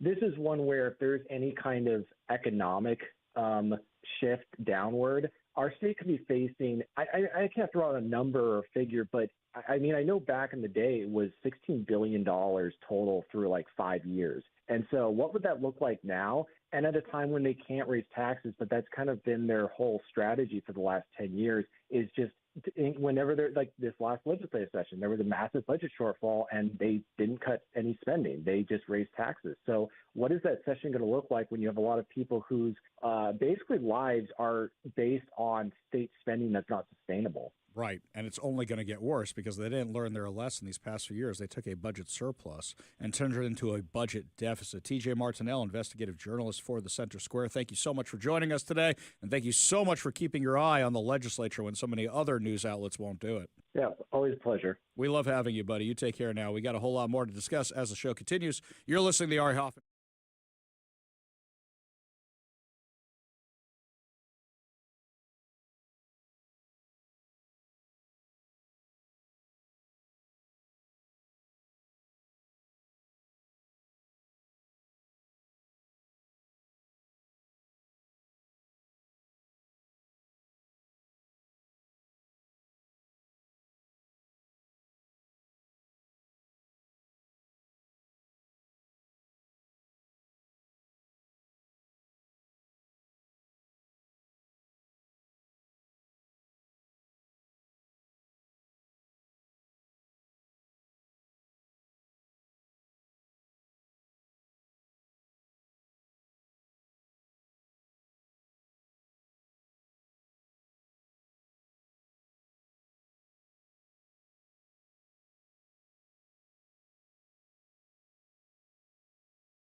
Welcome back to the Ari Hoffman Show. Welcome back to the Ari Hoffman Show. Just a reminder that coming up at 5:45, your chance to win fantabulous prizes, including a $50 Daniel's Broiler gift card and 2 tickets to Adam Sandler at the Climate Pledge Arena on October 29th. Yet another reason. Always keep your radio tuned to 570 KVI, left on your dial, always right on the issues. You can also stream us at KVI.com, download the KVI app, and, of course, subscribe on whatever your preferred podcast platform is. Well, it seems, Ari, I'm playing the wrong song then. Instead of playing Megadeth, I should be playing some Enter Sandman so we could, give away some tickets to the Sandman. Exactly right. I'm actually really looking forward to that show. Hopefully, I'm going to get myself some tickets. Me and the wife are going to head out there, and I think it might be time to introduce my daughter to comedy through Adam Sandler and his friends. Is that bad? She's in high school, right? No? Oh, God. I know how Mike feels about the Sandman. Goodness. Yes. Just a reminder, by the way, I'm check glad out. you don't, brother, because a lot of people do. A reminder, go check out yesterday's podcast where we have our review of Happy Gilmore 2. You can check that out over at KVI.com. Why do you hate your kids? Goodness. Podcast from. Yes, exactly right. Mike, you're going to like this text we got. So remember earlier a caller called in about whether or not Amazon's going to make the right decision and get a good James Bond and was recommending Jason Statham. Sure. Here we go. This is what Randolph in Ravensdale says. He says, Ari, this may sound crazy, but I'm as serious as heartburn. I would love to see Nicolas Cage as James Bond. Yeah, get in the cage. See Nick what till you're sick. I love it. See what his take would be on it. I'll bet he cleans up pretty nice. I think maybe in the 90s when he had a little bit more hair. I don't know. Nicolas Cage as James Bond? I don't know, guys. Maybe as a weird Q. I could see him as that, maybe. Oh, sure. Yeah, I could get on board with that. I like the most recent Q, actually. I like that dude. Yeah. Not British enough, though. Yes. I mean, at least with Jason Stathamson, he is at least British adjacent. However, though, and nobody on this show is a bigger Jason Statham fan than I am. The man is 58 years old. Exactly. Let him rest. I mean, it's like if we're going to do that, then we start bringing up the Idris Elba stuff again. Rachel Wise is married to Daniel Craig. Yeah. She said that she wouldn't let him do another James Bond because of how hard it was on his body. Yeah. With the stunts and stuff. And apparently, he walks around in a ton of pain. Yeah. Because of some of the stuff he did. That's why you don't see him in so much. And the guy can pick his spots. I mean, just think about the first one. The first one, the amount of physical exertion that took, just that opening sequence of running after just the bomb runs maker. through a wall at one point. Runs through smash. Exactly. Just like the Universal Soldier in that movie. Just running through walls and running up construction cranes and all that. Yeah, it takes a toll on you. It really, really does. Meanwhile, I got some other texts here. This one is, some people really like the idea. Pam in Lake Stevens really likes the idea of Jason Statham as James Bond. Guys, 58 years old. All right, I'm going to give my idea again. Let's see what you guys think of this one. Henry Cavill. I think he'd be perfect for it. You think he's too big and bulky? He wasn't always big and bulky. He can slim down a little bit for the role. But, he has to reload his arms like in that Mission Impossible. Yeah. That's the kind of I think Henry Cavill would be great. Mike, if you had your pick, who would you want to see as James Bond? You giving it any thought? Oh, gosh. I haven't really thought about it recently because, again, you need somebody that's British. Yes. And also, you need somebody that is younger. So, to push back on your Henry Cavill thing, the man is 42 years old. He's 42. He's 42. Man, that Snyderverse just flew right on by. Yeah. Stole precious years from that guy's career. Though, not for nothing, if you want to see Henry Cavill as a stand-in for James Bond, go watch that Man from U.N.C.L.E., that Guy Ritchie movie. Or I'll do you one better. Sure, I love it. Go see him as the guy who wrote James Bond. Oh, there you go. In the League not the League of Extraordinary Gentlemen, not that, the Ministry of Gentlemanly Warfare. Yeah, that's right. Go see that movie because that movie was great, and you look at it and go, man, he should have been James Bond at some point. He was great at it. By the way, here's something that's really going to mess with everybody. You know that Henry Cavill is the kid from The Count of Monte Cristo. He's the kid. Oh, He's I didn't the son. know that. That is him. And when you pull up a picture of it, you go, oh, my God, I didn't know that was him. Yeah, look at his face again, and you go, that's a Henry Cavill right there. Yeah. Whatever happened to, I did some internet sleuthing. I thought Aaron Taylor Johnson was going to be James Bond at one point. They talked about that. Craven the Hunter himself. Yeah, I think that's who. Didn't they already pick him or something? And we got all excited about it. I seem to remember something about it, and we were kind of excited about that. Yeah. We thought that was a kind of a good pick at the time. We like that, dude. Oh, well. When we come back, my friends, you get to weigh on a whole lot more because we're going to have our final hour free-for-all plus some breaking news. The New York Times has just issued a major retraction/correction on a story we did yesterday when we called them and the Seattle Times out for something. We'll tell you what it was when we come back. You're listening to the Ari Hoffman Show on Talk Radio 570 KVI.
Welcome to the Ari Hoffman Show's final hour free-for-all. Your calls, your texts, your thoughts, your stories. Streaming live at KVI.com and the KVI app. If you want to be part of the most dangerous show on the airwaves, call or text the Warrior Injury Law Studio line at 206-421-5757. That's 206-421-5757. Coming up at 5:45, your chance to win fantabulous prizes, including tickets to see Adam Sandler at Climate Pledge Arena.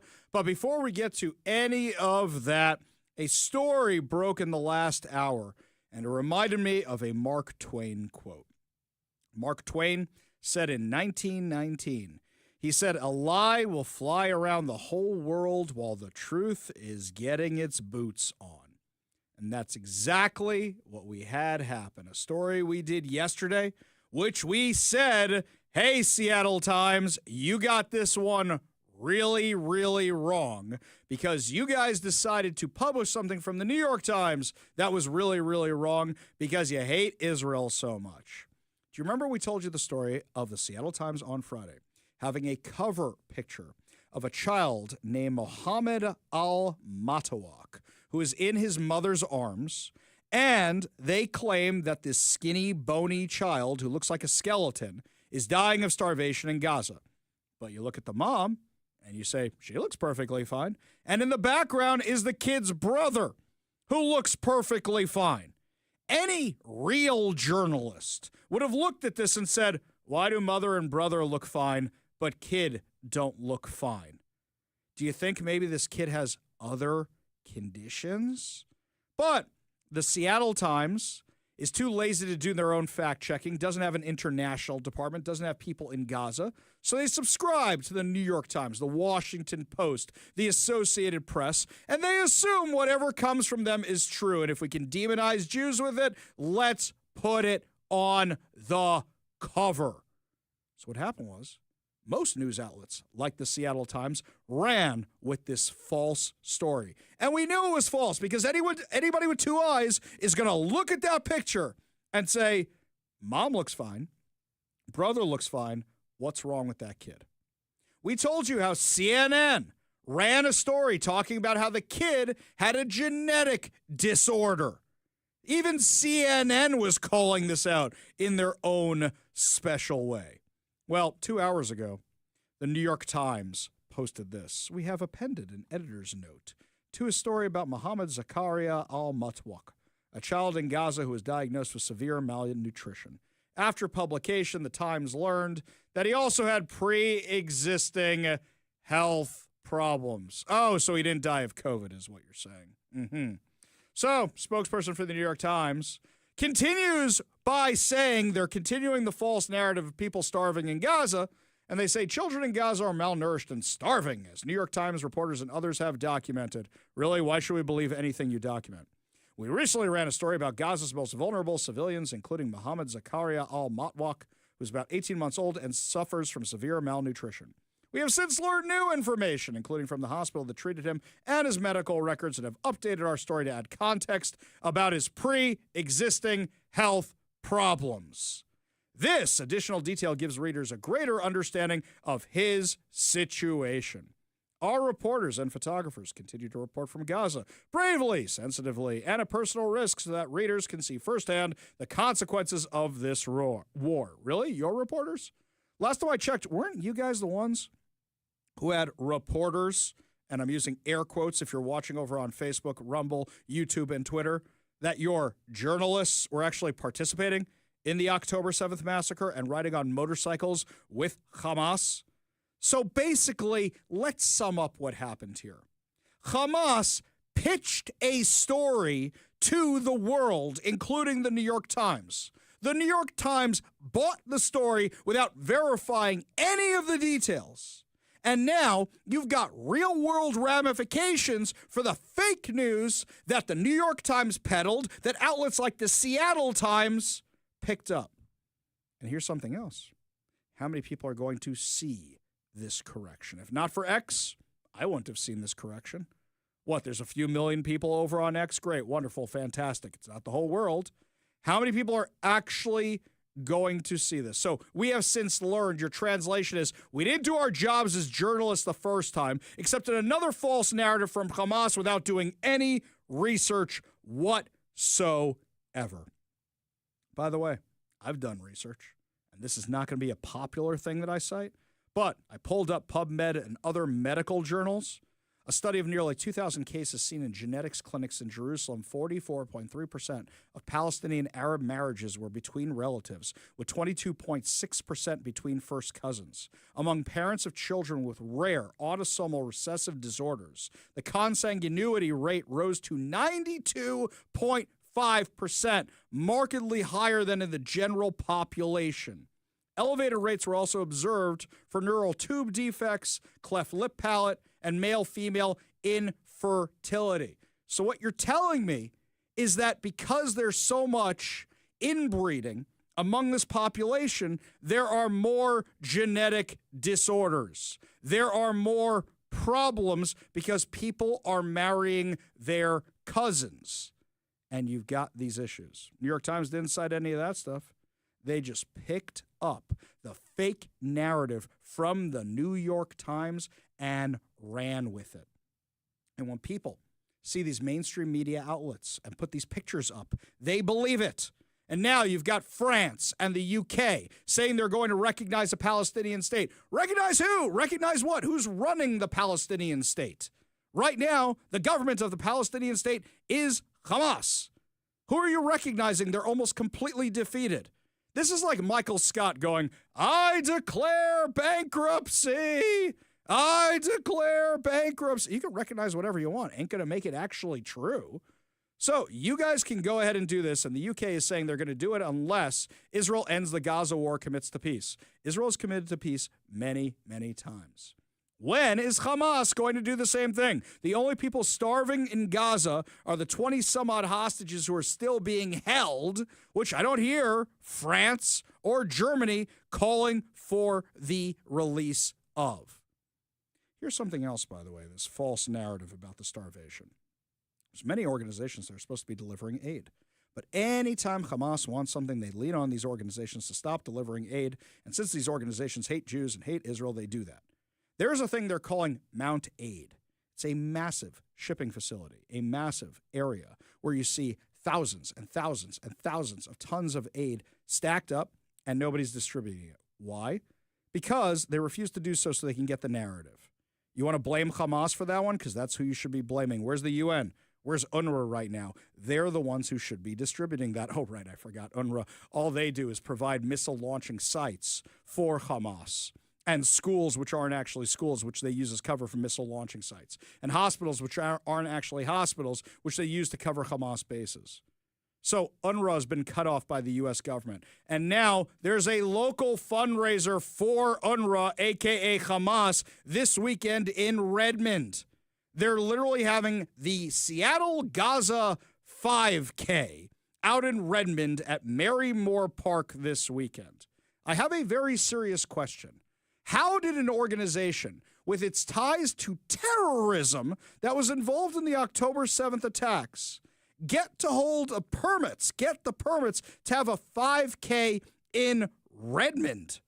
UNRWA is a corrupt organization that lets Hamas use its schools for launching rockets and medical facilities as cover for its bases, whose employees participate in the October 7th atrocities, is having this 5K. Now, Redmond is home to several anti-Semitic mosques and the Anti-Israel Muslim Association of the Puget Sound, which has been active with CARE, the Council for American Islamic Relations, one of the unindicted co-conspirators in the Holy Land Foundation trial, the largest terror trial in U.S. history. Let's not forget who the mayor of Redmond, Washington is. Angela Burney. Do you remember her?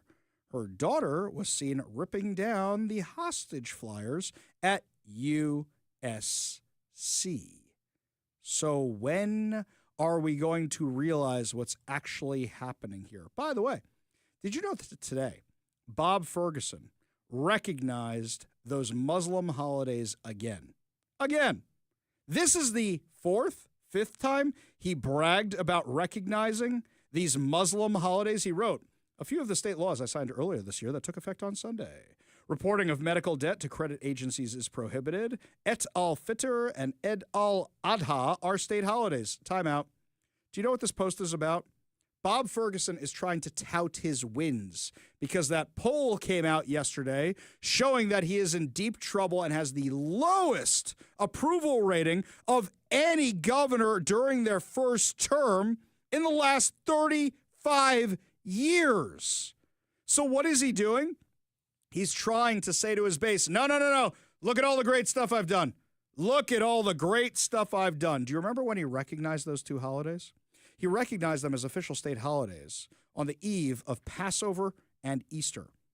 Neither Passover nor Easter are official state holidays of Washington, but Eid al-Fitr is and Eid al-Adha is. Let's not forget that Bob Ferguson challenged the Trump administration on the travel ban that was going to keep terrorists out of the U.S.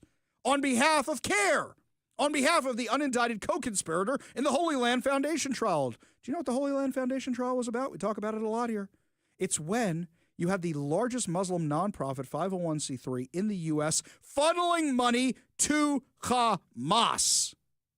CARE was an unindicted co-conspirator, which means Bob Ferguson's donors and the organization that Bob Ferguson went to court on behalf of are tied up in all of this. He is trying to brag about all this because he has some of the lowest approval ratings of any governor, Democrat or Republican, in Washington state history.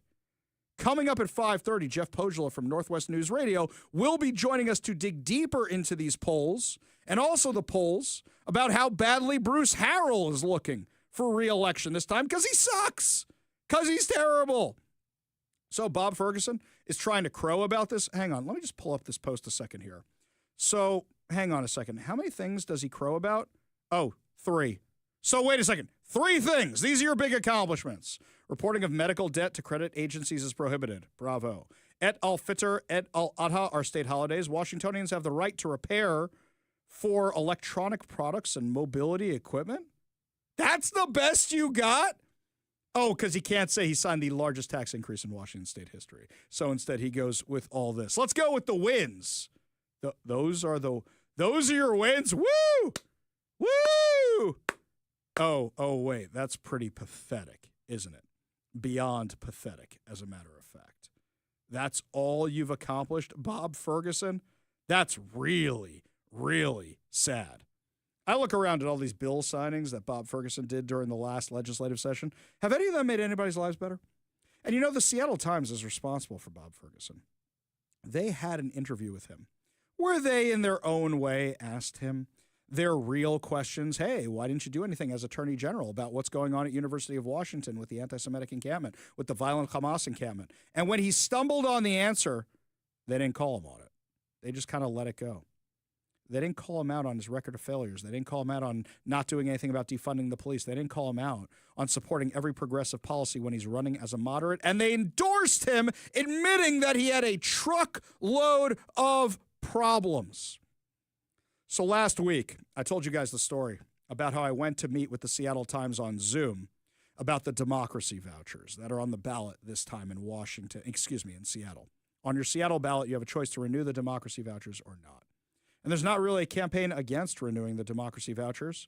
Basically, what happened was the elections department reached out to me, said, can you write a statement?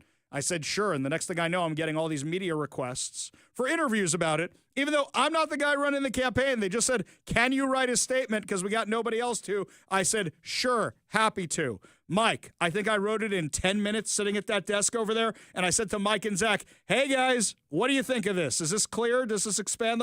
Maybe change a little bit of this? But yeah, it does the job. Done. Took me 10 minutes. Now, apparently, I'm in charge of the whole thing. Maybe 10 minutes. Maybe 15, because I had to wait for Zach to be done editing something or something like that, right? Maybe 15 minutes it took me to do that. Oh, he's getting on the headphones. Well, it was in between doing other things. And then, So, like, in the coming days, it took me a sec. I'm like, oh, that thing that you did while you were sitting next to us while we were doing other stuff? Yeah. That thing? I'm like, why do they think you're in charge of it? I don't, but it's funny because KUOW has me on. By the way, the interview with KUOW is up now. A friend of mine, I will share it on social media. A friend of mine says to me, comes up to me and whispers, Ari, was that you I heard on KUOW? I'm like, yes. So they didn't want to admit they listened to KUOW amongst my conservative friends. Fine. That's perfectly fine. And she says, I was shocked. And I said, well, what'd you think? Did I win? And they go, you sounded like you knew the facts and the other person didn't. I go, that's exactly what I was going for. I could only imagine the experience of somebody driving in their car. You know, your average NPR, KUOW. Well, coming up. When we come back, these democracy vouchers will make people dead. It's terrible. It's so bad. Okay, it wasn't quite that. I know. But I will I'm tell just you, teasing. okay, a little insight. I don't even remember the lady's name who I was debating. But what's happening is I'm debating this very nice lady on KUOW, but all of her facts are complete BS. Complete BS.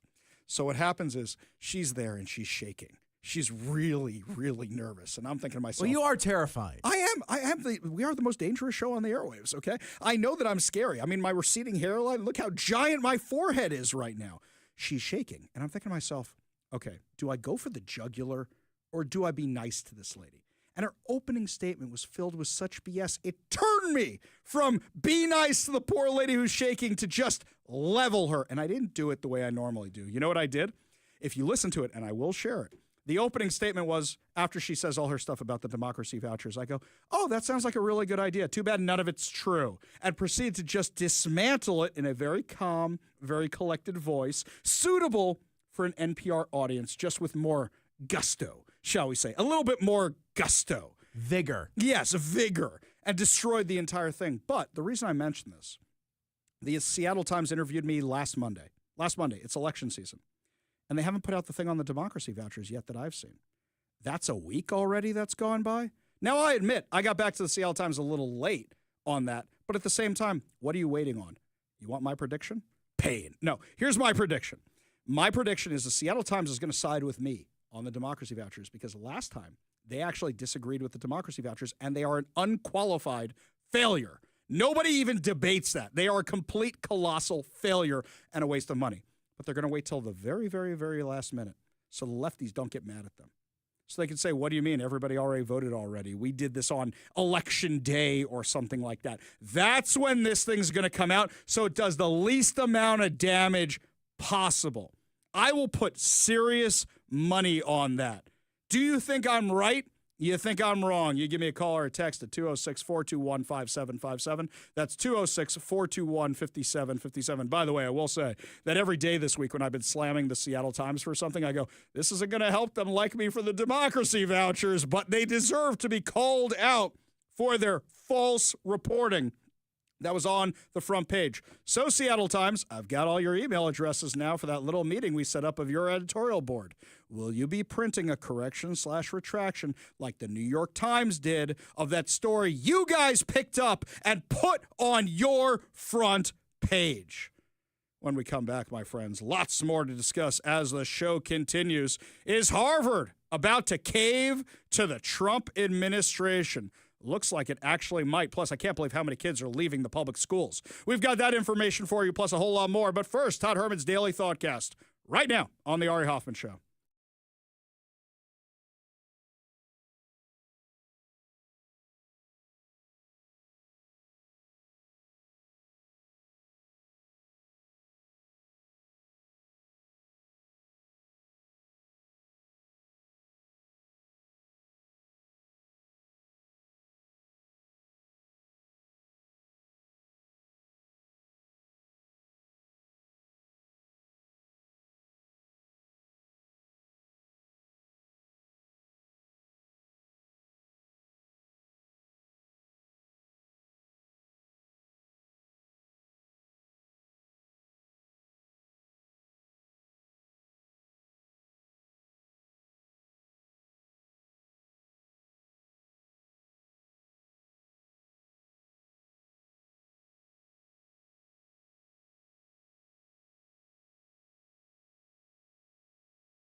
Well, there's going to be a lot less people in those schools when they come back because remember we did the story earlier this year that Seattle Public Schools was going to be closing 26 schools.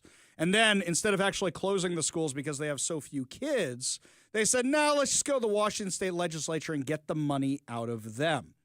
Remember that actually happened, and then they gave the superintendent under whose watch they lost all these kids a massive raise, and then he bailed on the school district anyway. And now they're looking for a new superintendent. You remember all that? Well, apparently that wasn't just a one-off. That's happening across the entire country.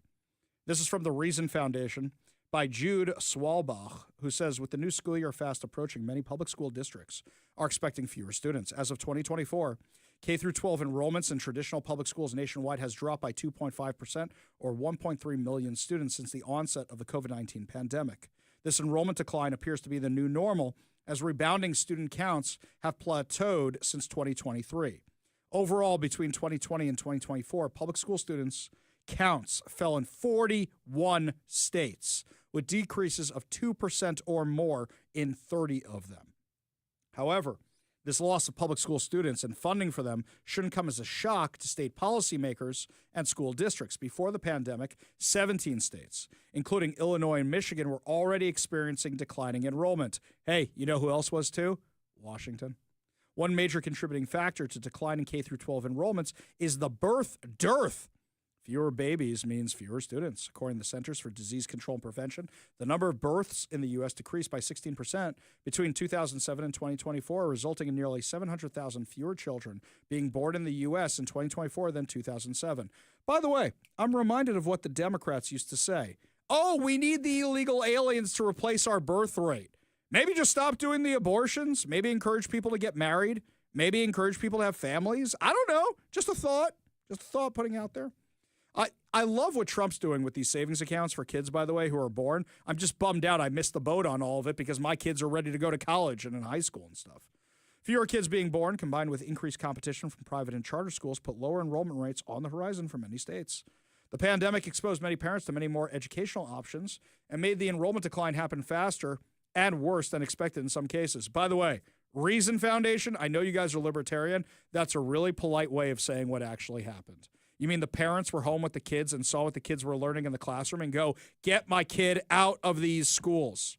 I can imagine the parents sitting at the table. Thank God I didn't have these problems because my kids went to Jewish private school. But I can imagine the parents sitting at the table.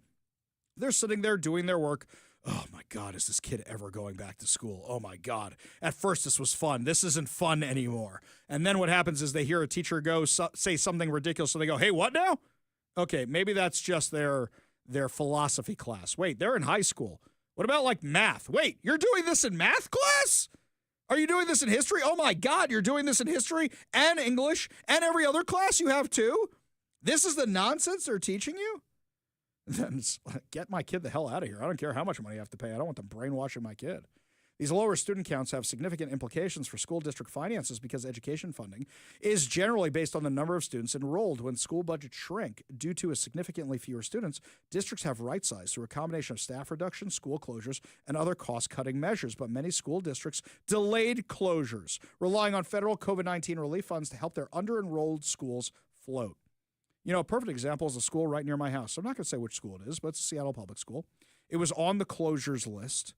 And this place, every morning when I used to go to work, was always an absolute nightmare because of how many cars were in the streets. I go past there now. It's not so bad. By my understanding, this school's enrollment is down somewhere around 40%.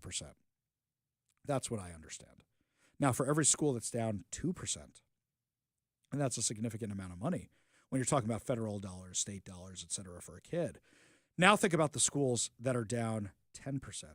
15%, 20%, 30%, 40%. And now you know why they're on the closures list. And this school is one of the better schools. This is one of the better schools. Now, I kind of question why it's one of the better schools when every day I go past the school and this is a school which literally took the kids out to teach them to protest for BLM. This is a school that's flying the pride flag all year long. So I wonder if this is one of the better schools, what are the other schools like?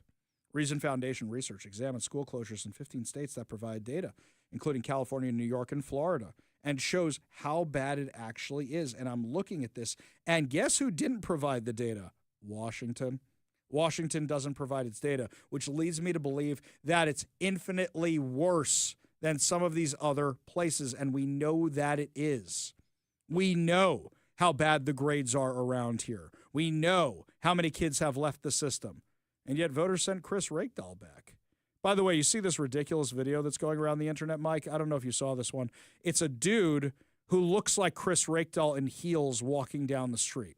Somebody who's clearly confused about their gender and stuff, but it's not Chris Rakedall. Let me be perfectly clear. It is not Chris Rakedall. You know it's not Chris Rakedall. But the haters keep posting it online saying it's not Chris Rakedall. It is kind of funny, though.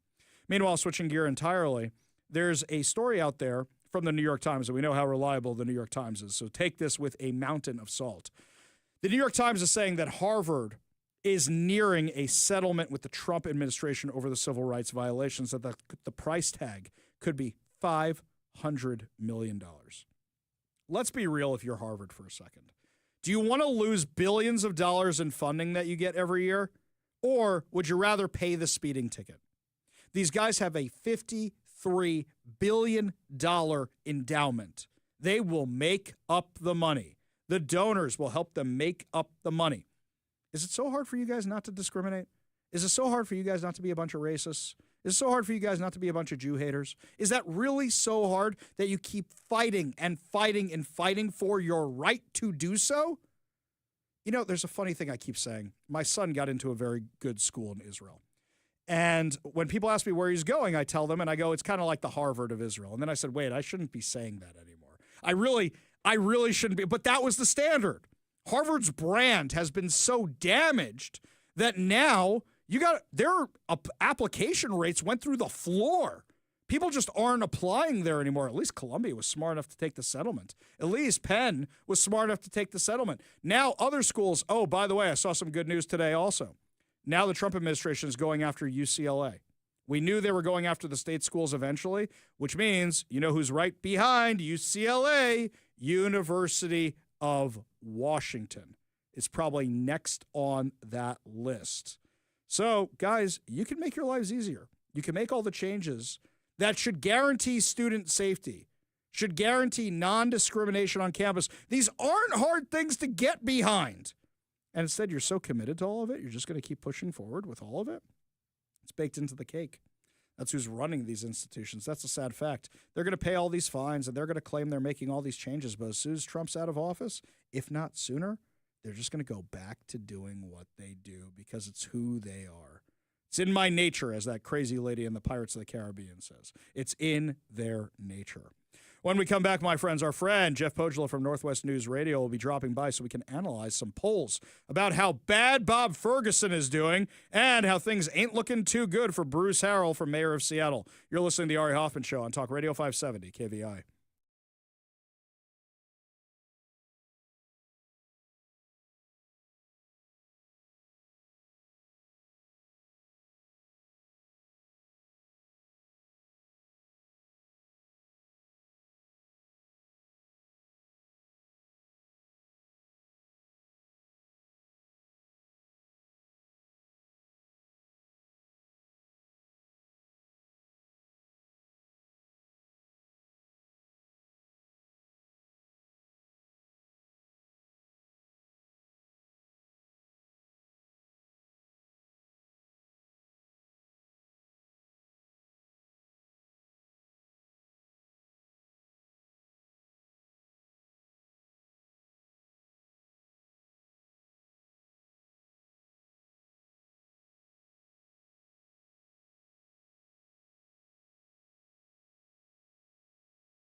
Well, my friends, new polling is out regarding the upcoming primary election, and it says some fascinating things. But on top of that, we also have some first polling out on the job that Governor Bob Ferguson is doing here in Washington. Joining us now to break down all the numbers, the senior political reporter for our sister station, Northwest News Radio, the one and only Jeff Pogela. Jeff, I'm what's also going on, the man? junior political reporter. You're also the janitor political reporter, too. So, yeah, lots of good stuff happening over there. So tell us what these numbers mean. Let's start with Bob Ferguson. I think that's the one you have in front of you. Tell us what these mean for the governor. Well, they're not good numbers, to say the least. And let's just put this, at the outset. This is the Cascade PBS Elway poll conducted by pollster Stuart Elway, who's been doing this for 30 years, a very well-respected pollster here in the Pacific Northwest, and had an A+ rating back when 538 still existed. So I think it's back. Barely... He's a pollster that you and I both agree to use. Yes. And the national media thinks he's very well respected as well. So just taking a look at the numbers, the question was, would you say Governor Ferguson has done an excellent job, good job, fair job, or poor job? Well, if you include excellent and good, let's pick that one up again.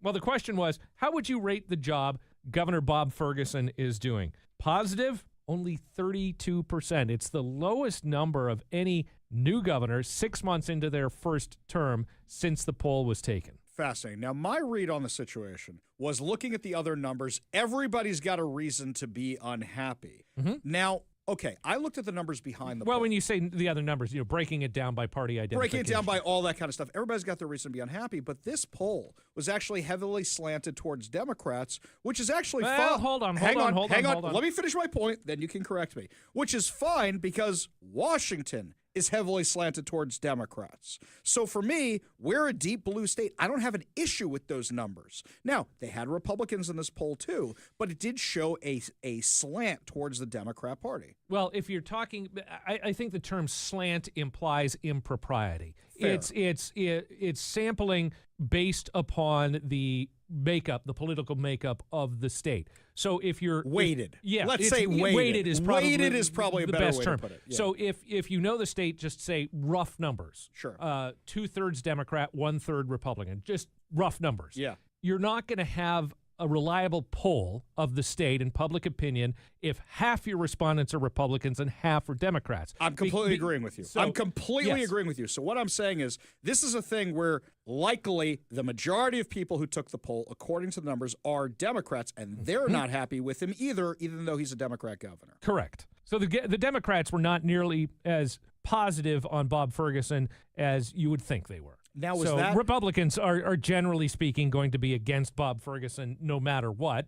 He's sort of there, as pollster Stuart Elway put, the Democrat they love to hate is Bob Ferguson. But also, in addition to that, it's that he made this big speech at his opening inaugural address about how he was going to reach across the aisle. Well, it seems like he made these promises he couldn't keep. Those kind of fell flat, where you had a whole bunch of Republicans praising him after that speech, praising him through the legislative Republican session. leadership, too. Exactly. And now it's the polar opposite. But on top of that, it seems like I wouldn't say it's the polar opposite because Republicans still don't like Governor Ferguson. They were willing to give him a chance until Yes. he passed the largest tax increase in state history. Democrats not as happy with Ferguson as you would expect either. So both sides have really soured on the governor, I think. So do you think this is the case? I was saying this yesterday on my show, where the governor goes, well, if the Republicans are going to hate me no matter what, I'm done trying to be bipartisan. I'm going to shore up the base. I'm going to do what the Democrats want. I'm going to lean into this. Where do you think this would send the governor? Well, I mean, you're ascribing intention and reasoning behind what the governor is doing, and I am in no place to do that. You'd have to ask the governor for his reasoning for making the decisions that he made. Only looking at the numbers, though, the biggest thing negative, whether it was Republican or Democrat, wasn't the fact that he is working with Republicans. That wasn't even on the list. Biggest thing for him, for negative for Governor Ferguson, was that he raised taxes. 41% of the people, the respondents, of anyone in the survey, Republican, Democrat, Independent, said, we rated him poorly. or 41% of those who rated him poorly said it's because he raised the taxes. Largest tax increase in the state of Washington. It'd be fascinating if a tax revolt is a thing that changed the politics around here. Now, switching gears But over. I mean, keep in mind too, and before we move on, the governor himself, just in the realm of civics, doesn't raise the taxes. It is the state legislature that does, and they kind of boxed the governor into a corner and dared him to veto things. Right, but he's the one who signed it. Yes. He signed and it. if he vetoed it or line item vetoed it, depending on how it's written, because remember, the governor's line item veto isn't technically a line item veto, it's by section. So they can write the bills, they can write the budgets in a way it's very difficult for the governor to line item veto something without blowing up the whole thing. So they dared him to veto the bill, I would say. He didn't veto the bill. Otherwise, they would have to come back in a special session, and it would cause even more chaos. Okay. So if you want to pin it on Democrats, yes, but keep in mind it's the legislature that writes the budget. 100% they do. He still signed it, Yes. though, which is where I give him a lot more. I give him a lot more responsibility for it. So switching gear over to the mayor's race in Seattle for a minute. A poll comes out yesterday that shows that you have a statistical tie between Seattle Mayor Bruce Harrell, who's the incumbent, and Katie Wilson, his progressive challenger. What did you read from all this, from this polling? That people aren't paying attention to this race.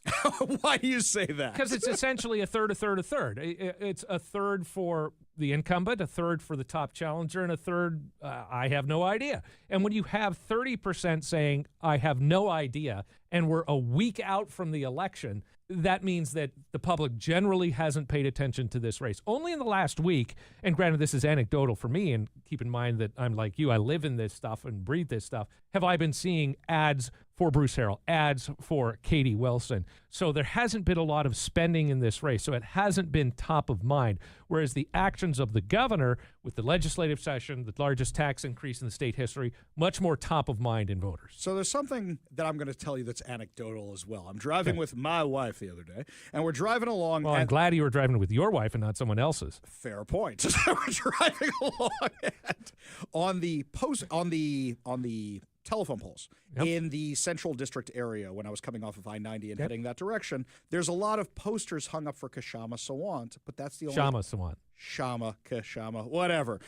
So we're driving along, and you see these posters hung up, but you have seen no advertising. He's challenging Adam Smith, by the way. Well, I'm getting there. Yeah. We're getting to that. In Congress. I haven't seen any advertising from the two of them, which makes me Well, believe... that race isn't until next fall. Well, 100% I'm agreeing with you, but there's nothing on social media. There's nothing laying the groundwork. There's just these little posters everywhere. And I said, it's because you're keeping your powder dry till you actually need it. Yeah. Running off of what you're talking about with regard to these numbers where a third of people in Seattle have no idea what they're voting for, that tells me two things. One, Katie Wilson and Bruce Harrell are both keeping their powder dry, assuming they need it for the general. And number two, none of these other, I guess you'd say, dwarves who are running are making any impact whatsoever on this race. No. So if you drill down to the numbers, it's 33% Bruce Harrell, 31% Katie Wilson, 30% undecided. That leaves 6% to be divided up amongst the, dozen or so? 5, 6, 7, maybe not 10, that many, 20, but yeah. who knows? Yeah, Yes. all the other candidates. Not gonna have a chance here, that's for sure. Well, you never know what could happen in the next week or so. So Exactly I've right. seen,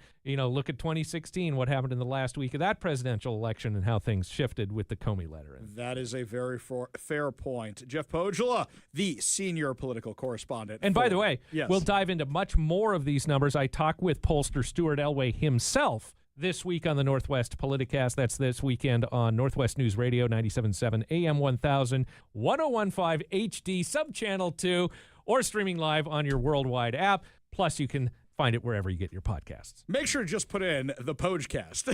Well, I don't know that people would know how to spell that. Yeah. Yes, put in the Politicast and make sure you check it out. Jeff Pogela, thank you so much for joining us Anytime. today. Really do appreciate it. Got a whole lot more to discuss as the show continues. You're listening to the Ari Hoffman Show on Talk Radio 570 KVI.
It is time to feel good as we wrap up another amazing episode of the Ari Hoffman Show, right here on Talk Radio 570 KVM. Before we get to our good news giveaway, got some good news headlines for you. So this one from CBS 12.